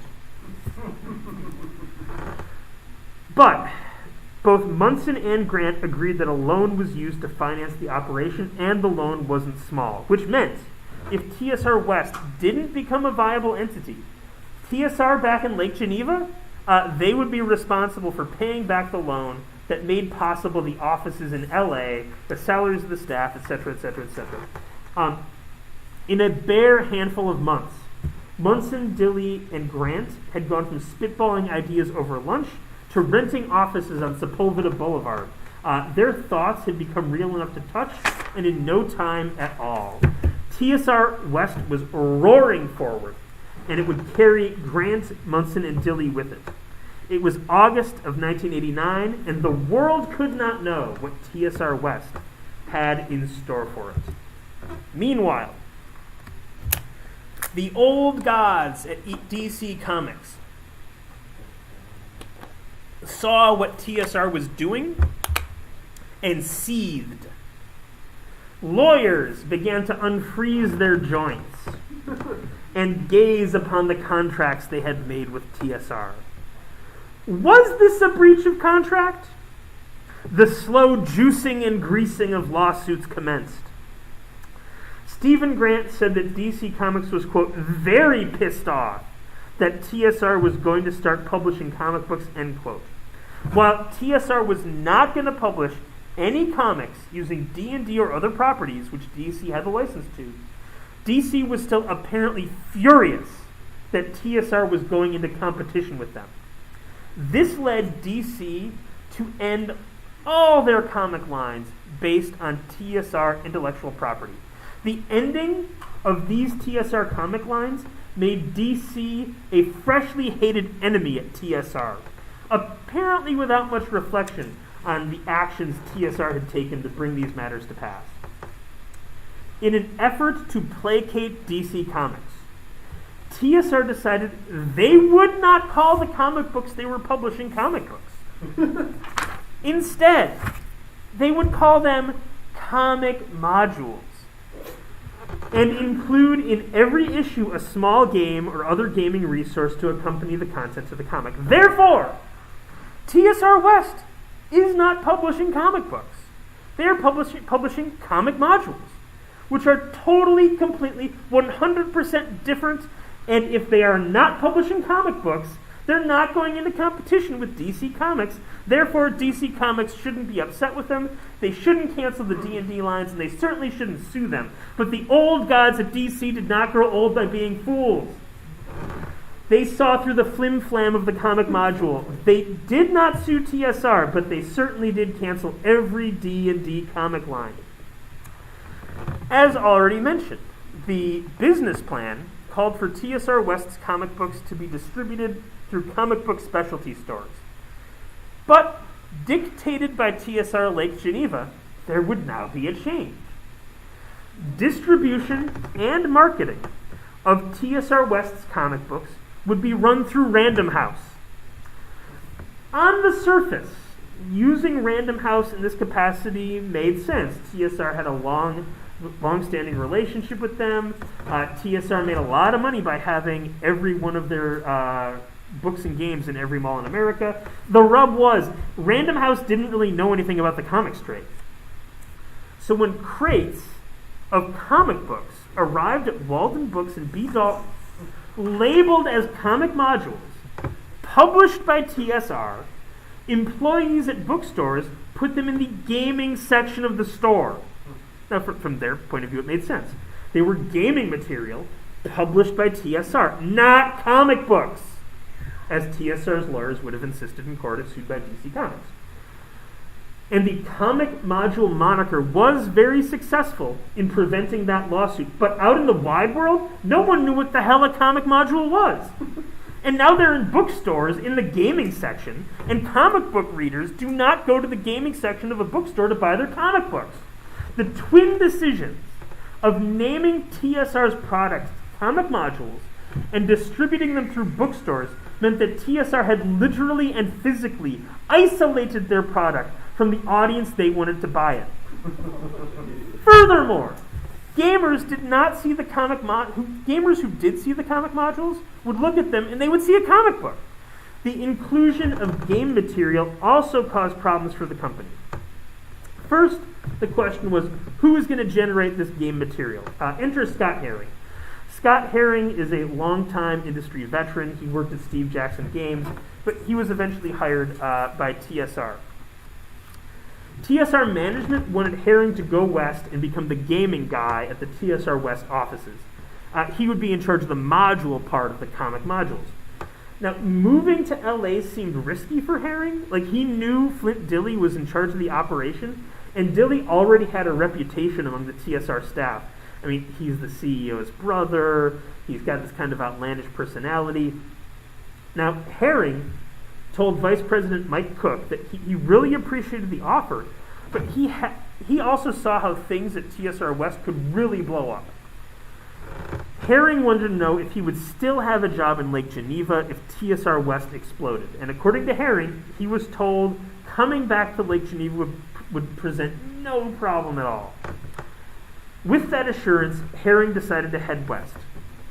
His second week in LA, a man was shot dead outside of his apartment. Now, Herring was indeed the game guy at TSR West. He worked on a Buck Rogers role-playing game. Perhaps most notably, he worked on the A Line in the Sand board game, which has its own interesting history if you remember it. Herring resolutely produced game material for the comic modules. He said, quote, whenever there was a comic book, he calls it comic book, whenever there was a comic book with an interesting character or weird MacGuffin, I would write D&D game stats for it. I made up little tiny board games. Components for some games, such as RIP's Battle for Smithville, included cards. You may ask yourself, how can a comic module include cards? Well, they were printed in the comic. The Battle of Smithville instructed players to, quote, carefully cut out the 30 cards printed on these pages, end quote. Now try to imagine any comic book aficionado that you know actually picking up a pair of scissors and cutting the pages of the comic book. Like, fans were horrified. Cutting a comic book was taboo, a thing beyond the pale. Fans wrote TSR West to complain. And in Intruder number 3, Flint Dilley wrote an editorial titled, quote, trash this book, end quote, to answer these fan concerns. He wrote, we've been getting complaints about our comic modules. The complaints center around the fact that we ask you to tear up the books and pull out the game components. The collectors will hate that. They like to keep their books pristine. Well, these books aren't for collectors. They're meant to be mauled. Our goal is to see our books return to their natural state, shredded pulp. We want our books read until the covers fall off, sliced apart for game materials, used to hold up beds, jammed into drawers, and finally returned to nature by either mom or the wife. Just call it our little contribution to ecology. Now, TSR West compounded their initial error of asking comic buyers to trespass on a taboo by slicing up their comics for game components by not listening to their audience. The people who were good enough to buy their comic modules are the ones writing in complaining, and yet the response of management is, you're wrong. Like, we don't want you to enjoy our books that way. Like, do something for them. They wouldn't be writing to complain if they weren't buying the product, and yet they did nothing for them. Which is a very similar complaint to things that fans of AD&D would say about TSR back in Lake Geneva. that they felt like they were having no impact on what was actually being generated there with their comments. Furthermore, the management structure of TSR West was becoming an issue. Brad Munson said, quote, "Grant and Dilly and I were having daily disagreements about what to do next with TSR West. But since the three of them were co-equal managers, no one could resolve these conflicts. The question was, who would have the final say in these decisions? In short, within the offices of TSR West, who was the boss? Lorraine Williams reached down from the offices of TSR in Lake Geneva and raised up her brother, Flint Dilly. Flint would be in charge. Munson said he vividly remembered Williams telling him, 'This is Flint's operation, you work for Flint.' Steve Grant began to be uncomfortable with the direction of TSR West. He saw elements of the business plan get whittled away one by one. The business plan was a good plan. It got TSR the loan to start TSR West. Why mess with it? Concerned with TSR West's future, Grant gave notice that he would be leaving the company in December of 1989. Since he'd created a number of properties which TSR West still intended to publish, TSR West wanted the rights to those properties from Grant. Within a few weeks, he received a letter from TSR's lawyers telling him that if he did not accept a check for a certain sum in exchange for the rights to those properties, he would be sued. The certain sum offered was far more than he was considering asking for, so Grant cashed the check and walked away. But Grant would be missed. He was the only member of the management team with a background in comic books, and as Brad Munson pointed out, quote, "Creating comic books before the heyday of computerization was hideously complicated. Finding comic book personnel in LA was hard, and selling to specialty comic book stores was a difficult matter because comic books are non-returnable, unlike books in bookstores. So anytime you go into a comic book store, what you're looking at, that inventory, the owner of that shop is taking a risk on every purchase in the store. If it does not sell, he takes a bath or she takes a bath. They directly lose money. If you walk into Barnes & Noble, everything there, I shouldn't say everything, almost everything there is returnable. That's why you'll hear those warnings about like, hey, just rip off the cover, send that back. Well, you say it was destroyed. No one should ever be seeing like books with the cover ripped off because theoretically they should be in the garbage. So bookstores have a lot more insurance and a lot more ability to take risk than comic book stores do. I did have people report that they saw TSR West comic modules in the wild at comic book stores, but not many. Now, with Grant gone, TSR West did get an infusion of talent from DC Comics in their stable of writers. Elliot S. Magan, the editor of Jeff Grubb's Forgotten Realms comic, he moved out to TSR West. Upon arriving in LA, his first task was to write stories for the company. Even though he had quit DC and moved to California for TSR West, Magan was not made a salaried employee. Rather, he found himself working for stipends for 4 or 5 months. The pay, he said, was not very much at all. Magan said TSR West, quote, had a habit of having people come in and testing them out before they'd hired them, which was kind of medieval, I thought. But I wanted to be in LA, so I went along with it. The comic modules produced by TSR West were a wildly mixed bag. Beautiful art was paired with work that was sloppy and ugly. Some comics had fine writing, other comics felt hammy or even amateurish. The best of the bunch, in my opinion, was probably Warhawks or R.I.P. Other TSR West comic modules were not as strong. Intruder, which nearly precisely copied the concept of the TV show Quantum Leap, unfortunately stands out for art that moves between the amateur and the ugly, and with writing that leaves the reader beyond bored and puzzled. And Buck Rogers had far stronger art, but spent too much time on exposition before giving the reader anyone or anything to care about. The staff of TSR West knew there were problems at the company. In an attempt to diagnose the core of what was holding TSR West back, Herring had a recurring argument with Flint Dilley. Flint would say, "We got the steak, but no sizzle." Herring interpreted this as meaning TSR was producing great product, but their customer base remained small. To Herring, this always sounded like a marketing problem.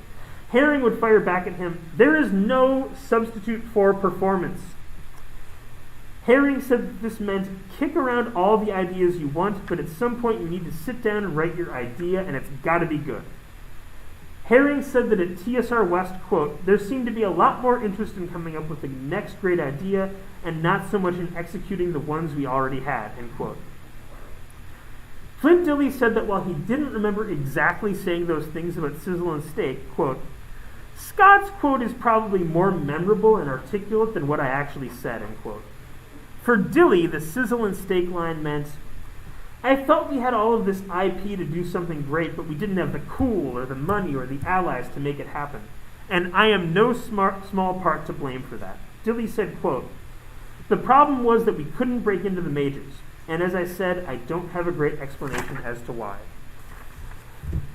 In Munson's diagnosis of what went wrong, he fingers the decision to make to produce comic modules instead of straight up comic books.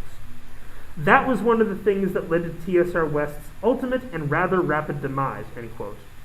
In addition to the quandary of where to put the comic modules in bookstores, comic book distributors were likewise confused by the name. Comic book stores sell comic books, not games. TSR made games that often came in modules. Therefore, if you were a comic book store, you might look at comic module and think that is not a product your customers would be interested in. Brad Munson said, quote, "The orders for the first 3 months were not all that great. And when the actual sales figures came in off the orders for the first 2 or 3 months of those comic modules," hang on, that's a really weird sentence. "And when the actual sales figures came in off the orders for the first 2 or 3 months of those comic modules that nobody understood, they pretty much killed the project." And I have seen sales numbers for these in 1994, 95, and 96. In most cases, more comic modules were returned to TSR than were sold, or sales were in the hundreds. Again, they were truly abysmal. Brad Munson left TSR West disappointed. This was supposed to be his big break, his time, his chance, his moment, but it wasn't. It was no doubt a disappointment to all involved. Elliot S. Magan remembers the day everyone at TSR West was fired except for him. He said, quote, "A couple of guys from Wisconsin showed up in the office, and they told everybody that everybody was gone except me. I could stay and be the editor-in-chief.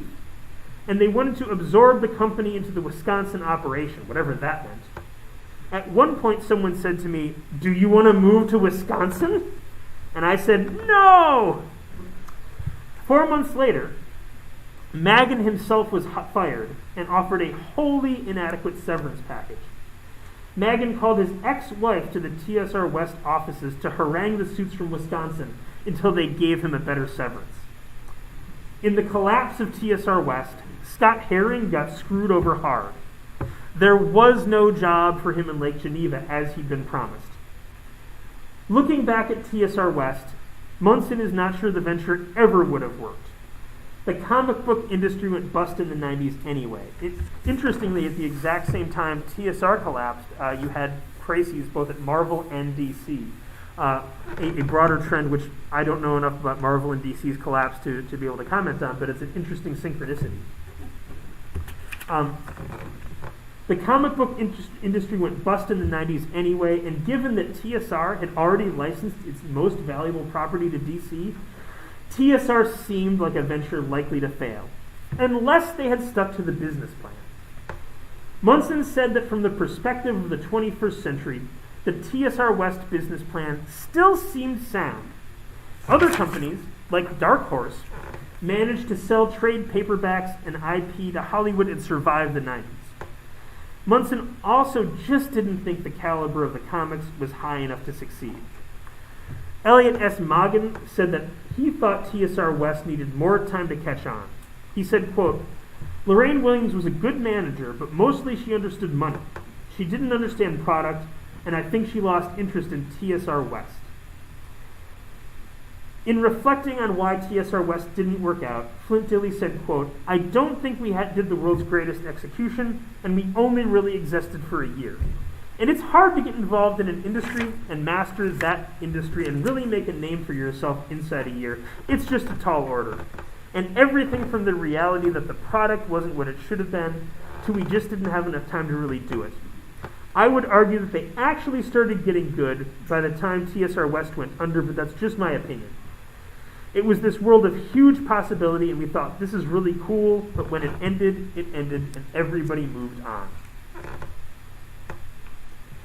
TSR West is now dead and mostly forgotten. You can find the company's comic modules for cheap on eBay, Amazon, and a half dozen other online comic book stores. They have not become valuable with time. The thing that I reflect on is the Wonder Woman movie from 2017. That grossed worldwide about $1 billion. And TSR West's comic books at DC were selling about the same level as Wonder Woman. If TSR had just done nothing and just stayed at DC Comics, and DC produced a few decades worth of D&D comics for Hollywood to draw on, what kind of movies would we have already gotten that are adaptations of these comic books? The TSR West, in addition to just adding more ink to the red that TSR Central was going to drown in, that lost opportunity is one that is worth reflecting on. If we had already had a D&D movie gross $1 billion, what would pop culture look like? What stories would the geniuses at TSR have produced in comic book form that could have been adapted? And that is the loss that TSR truly represents. And going into competition with licensees was a thing that TSR Central did on several occasions. To summarize what possible lessons the founders of future geek enterprises could take from the implosion of TSR West, it is worth considering, first of all, that cooperation can be as useful a tool as competition. You should consider that being trustworthy as a business partner does have rewards. If you have a plan, you should probably stick to it. TSR West constantly struggled with staff and finding experienced staff to run what was functionally a small comic book company. If you're going to start a company that makes comic books, have comic book personnel there. Make sure that your distributor is putting your product in front of your audience, and if your audience speaks to you, listen to them. Again, there were so many mistakes that took place at TSR West, and that really is the reason that I find it interesting and worth talking about. And again, Lorraine Williams was a good manager. She could make good decisions. It may be that the best decision she made about TSR West, though, was ending it when she did, and not throwing more good money after bad, because I would say there was not a light on the horizon, and the content just was not strong enough probably to justify the investment in it. Thank you very much.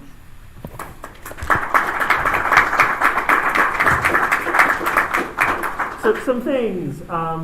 This will be in my book, Slaying the Dragon, available in July of 2022 from St. Martin's Press. This will be available on YouTube on my channel, 123 D&D History. I have a book on role-playing game adventure design theory on Drive-Thru RPG right now, Encounter Theory. Please bring up your tickets. If you want to be on a mailing list so I can tell you when my book comes out, please sign up here. Any questions? Yes, sir. I'm going to go way back to the first. Go for it. Well, whatever happened to the room full of unpublished works at TSR? So, for those of you who are not here, in 1997, TSR stopped publishing material because they signed an exclusivity contract with their printer, and they owe their printer money. The printer refused to print any more material. So TSR creatives would finish books and modules and so on, and you can put it right here. And that's an awesome shirt. Thank you. Yeah, you did a good job. Thank you very much. They would finish things that couldn't be printed, so they just put them in this empty office, and these bags would sit there. Most of them would be published in fairly short order by Wizards of the Coast, because I don't know that Peter Adkison said this to me, but I think that they wanted to have a continuity to show the TSR employees, hey, we're going to make good on what you produced. B, Peter Adkison was literally getting letters from distributors begging for product. They could see not having D&D products on their shelves was hurting their sales. And again, other role-playing games started selling better, Palladium, Shadowrun, but still, they weren't D&D. They needed D&D products out there. So based on what I know was in the room and what came out in the next 2 or 3 years, I'd imagine the vast majority of it saw print. Things that probably didn't, anything for Alternity beyond the material that was published, I'm sure that didn't get printed. The TSR staff, if you don't know what Alternity was, it was a sci-fi RPG published by TSR, then published by Wizards. TSR staff was hugely invested in Alternity. Sales were pretty abysmal, and that kind of killed the line. So anything past what was printed, which I think was 3 books, that was in that room, that wouldn't have got published. Almost everything else I think did, though. What's TSR's debt situation like before the Random House loans? Before the Random House loans, let's see. Did they use the factoring? So, it is difficult to say, but I can tell you this. In, think, 1995, TSR and Random House reached an agreement on a payback schedule. I want to say this is summer of 1995. Yeah, it was. At the time, TSR owed Random House $12 million. They were supposed to pay down that debt to $9 million by December of 1995. They failed to do so. By spring of 1996, I believe they paid it down to 10. So they did manage to reduce the debt by $2 million in 1 year, but they were clearly delinquent on that loan, and that's when. Have you been here for 4 hours? No, I missed it. Okay, that's fine. So in 1996, spring, Random House sued them because they had failed to bring it down, to follow the schedule and bring it down. And the incredibly triumphant press release that I read at the beginning of my first seminar, where they're like, "Our sales are so awesome, and Peter Adkison sucks." Like that press release, that came out within a week of TSR failing to meet a deadline to pay down their debt to Random House. So they're literally just crowing in public about their sales, while in private they're just bleeding.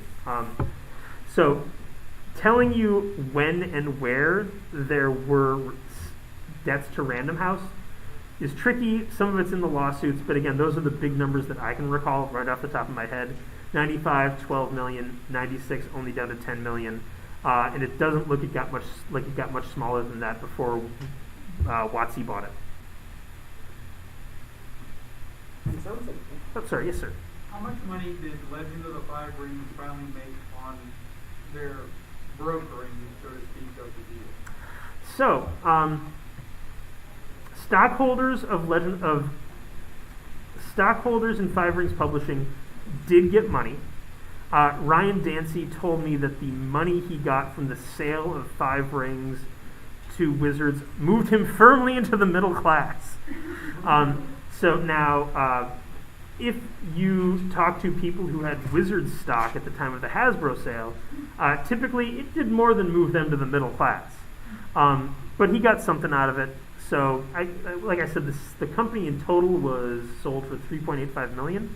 And it looks like people made out okay on that amount of money. Does that make sense? Yeah, totally. What were you going to say, sir? I was just going to say, I was here for one session earlier, but I'm just trying to kind of loosely piece things together. In general, TSR is an amazing, brand, globally. But 2 things come to mind.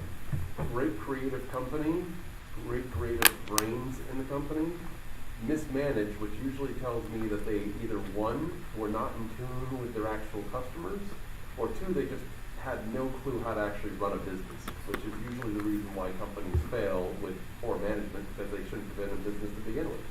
So I will tread on John Peterson's territory and speak about this for a moment. So, And the reason why I mentioned that is that there's other sessions going on about how to bring games to Kickstarter and go live. Some people, it's great to just have a hobby and they have no reason to be in business. And other people like to create things for business. You have to know what your Thank you, business sir. plan is, right? So You're great. Thank you. So, when TSR was profiled in Inc. magazine as, I think it was one of the fastest growing privately held businesses in America. The three people running the company were Gary Gygax, Brian Bloom, and Kevin Bloom. Gary Gygax, before D&D, was an unemployed insurance underwriter who had become the town, and a high school dropout, who had become the town cobbler, and was also kind of a closet religious fanatic. I mean, for those of you who don't know, he was a Jehovah's Witness, and essentially he died because he wouldn't get a blood transfusion. Now, Brian and Kevin Bloom, one was a pipe fitter, the other was trained as a biologist. And the three of them made titanic and monstrous business mistakes. They purchased a needlepoint company because a family friend had started it and it was underwater. They hired everyone around town with the last name Bloomer Gygax. They bought a fleet of cars. Lorraine Williams claims they bought a castle on the Isle of Man, although I can't find any other proof that that happened except Lorraine Williams. I have many people who tell me about how they tried to raise a wreck of a ship from the bottom of Lake Geneva because they thought there was gold. Now, the gold part is rumor, but supposedly they thought they were gold. And that part is just rumor, and I can't vouch for it. But they did successfully raise the boiler, put it behind the TSR offices, and it stayed there for 2 years until they convinced the Smithsonian to haul it away. So those three in charge of TSR were a disaster. Now, if you read a Gary Gygax interview about that time, he's like, "Oh my God, the Blooms, they were terrible. Like, there were three of us in charge, and the Blooms outvoted me on everything, and every bad decision they made I was powerless to stop them. So I went to California because I couldn't stand them. Blah blah blah blah blah blah blah blah." Meanwhile, in an article in the Wall Street Journal, I believe in 1983, an article that I would add had a picture of Gary Gygax with it. It details every single one of the sins I just described to you, and Gary Gygax defends them. Furthermore, later Gary would say, "Oh yeah, so I got outvoted on everything." In these magazine articles, they go on at length about the management situation at TSR, which was, there's three people in charge, and they only function by unanimous consent. You cannot do anything if one person disagrees, was the situation. So later in his life when he's like, "I didn't know anything, oh, what was going on?" All lies. All lies. And again, it's one of the things that kind of hurts the heart about the cult of St. Gary, because, we all kind of want to be like, Gary Gygax is awesome, man, he was on Futurama. And, all of those things are true, but there's also definitely, he made mistakes. He cheated on his wife. There's lots of things you could say, like, about Gary Gygax and his imperfections. But yes, I would certainly say that, like, that era of management was decidedly worse than the era of management of Lorraine Williams. I have people on the record telling me anybody who worked under Gary and the Blooms and under Lorraine Williams was like, "I much prefer Lorraine Williams." She's not perfect, but man, it's more reliable. I'm getting paid regularly. People were on pay deferments when Williams took the company away from Gygax. And yet she got everybody paid by Gen Con. She made sure that any pay deferments were paid back in full within like a year. Does that answer your question, or at least echo with it? It tells me what I need to do. Thank you.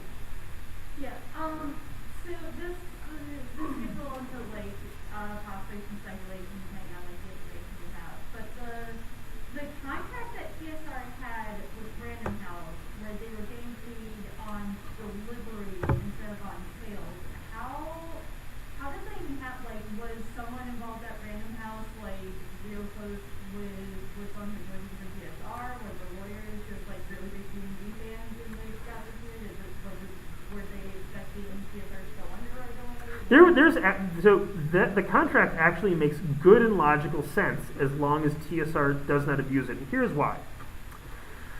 So, even the earliest AD&D books, those hardcover DMG and PHB and Monsters Manuals with color in the front, hardcover, those were expensive to make. And TSR was making hot product. Like, until maybe the last few years, TSR was never bigger than it was in the early 1980s. And when you think about a successful business, you think, oh, it must be so easy to run a successful business, and yet it does present its own challenges. The challenge for TSR was this. They were constantly selling out of these expensive hardcover books with color covers that it cost a lot to reprint. At the same time, they had a publishing schedule, which they had committed to. And in order for them to both publish, say, 3 new adventures, and maybe they needed to republish the Player's Handbook that month, the contract with Random House was incredibly useful because it allowed them not to have to make a tough decision and be like, oh man, like, you know, we can reprint those Player's Handbooks, but it might take a year for them to sell out again. So we're putting money in the Player's Handbook, but then that's money that we can't use to publish, I don't know, Ravenloft or whatever. By getting paid when they shipped, when their product is hot and moving, it allows them not to lose momentum either on old products that are selling or the new products that they've committed to. Now, the problem is, in the 90s when sales drop, and because TSR has already made a ton of bad management decisions and is losing money on products that they are selling, they start using the contract to fill that gap, which results in this $12 million pile of debt at Random House. So, because again, I had the same question initially. I was like, were these people just morons? Like, what is going on here? Did someone like cut off the oxygen in the room? And it was Vice President Jim Falone, who I sent him the contract, and he's like, oh, here's why it makes sense. Boom. And again, after that explanation, I'm like, oh, it is very reasonable, actually. But again, the way that TSR came to use that contract was incredibly self-destructive. Does that answer your question? Mostly. So just short follow-up. Theoretically, then, it was just like a business oversight that Random House didn't have like a maximum clause or something to prevent abuse of it? Or So, Random House benefited from it until TSR started abusing it because, again, the sales took place in Random House's warehouse, so it helped them there. And a thing I've been told is that essentially, yeah, there wasn't super great oversight. All my attempts to talk to Random House have met with a brick wall. Most of the people involved on the Random House side are dead, and the people currently there just don't have any memories of this.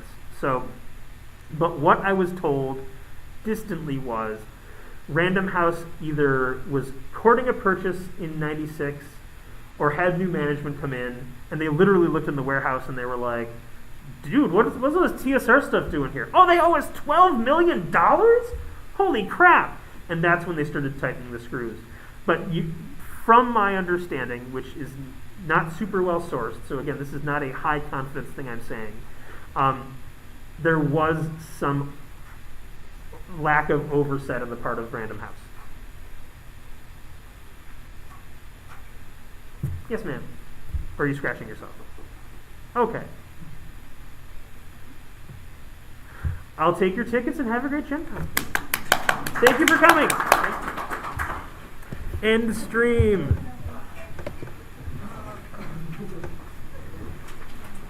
And I am no longer live. That's fine.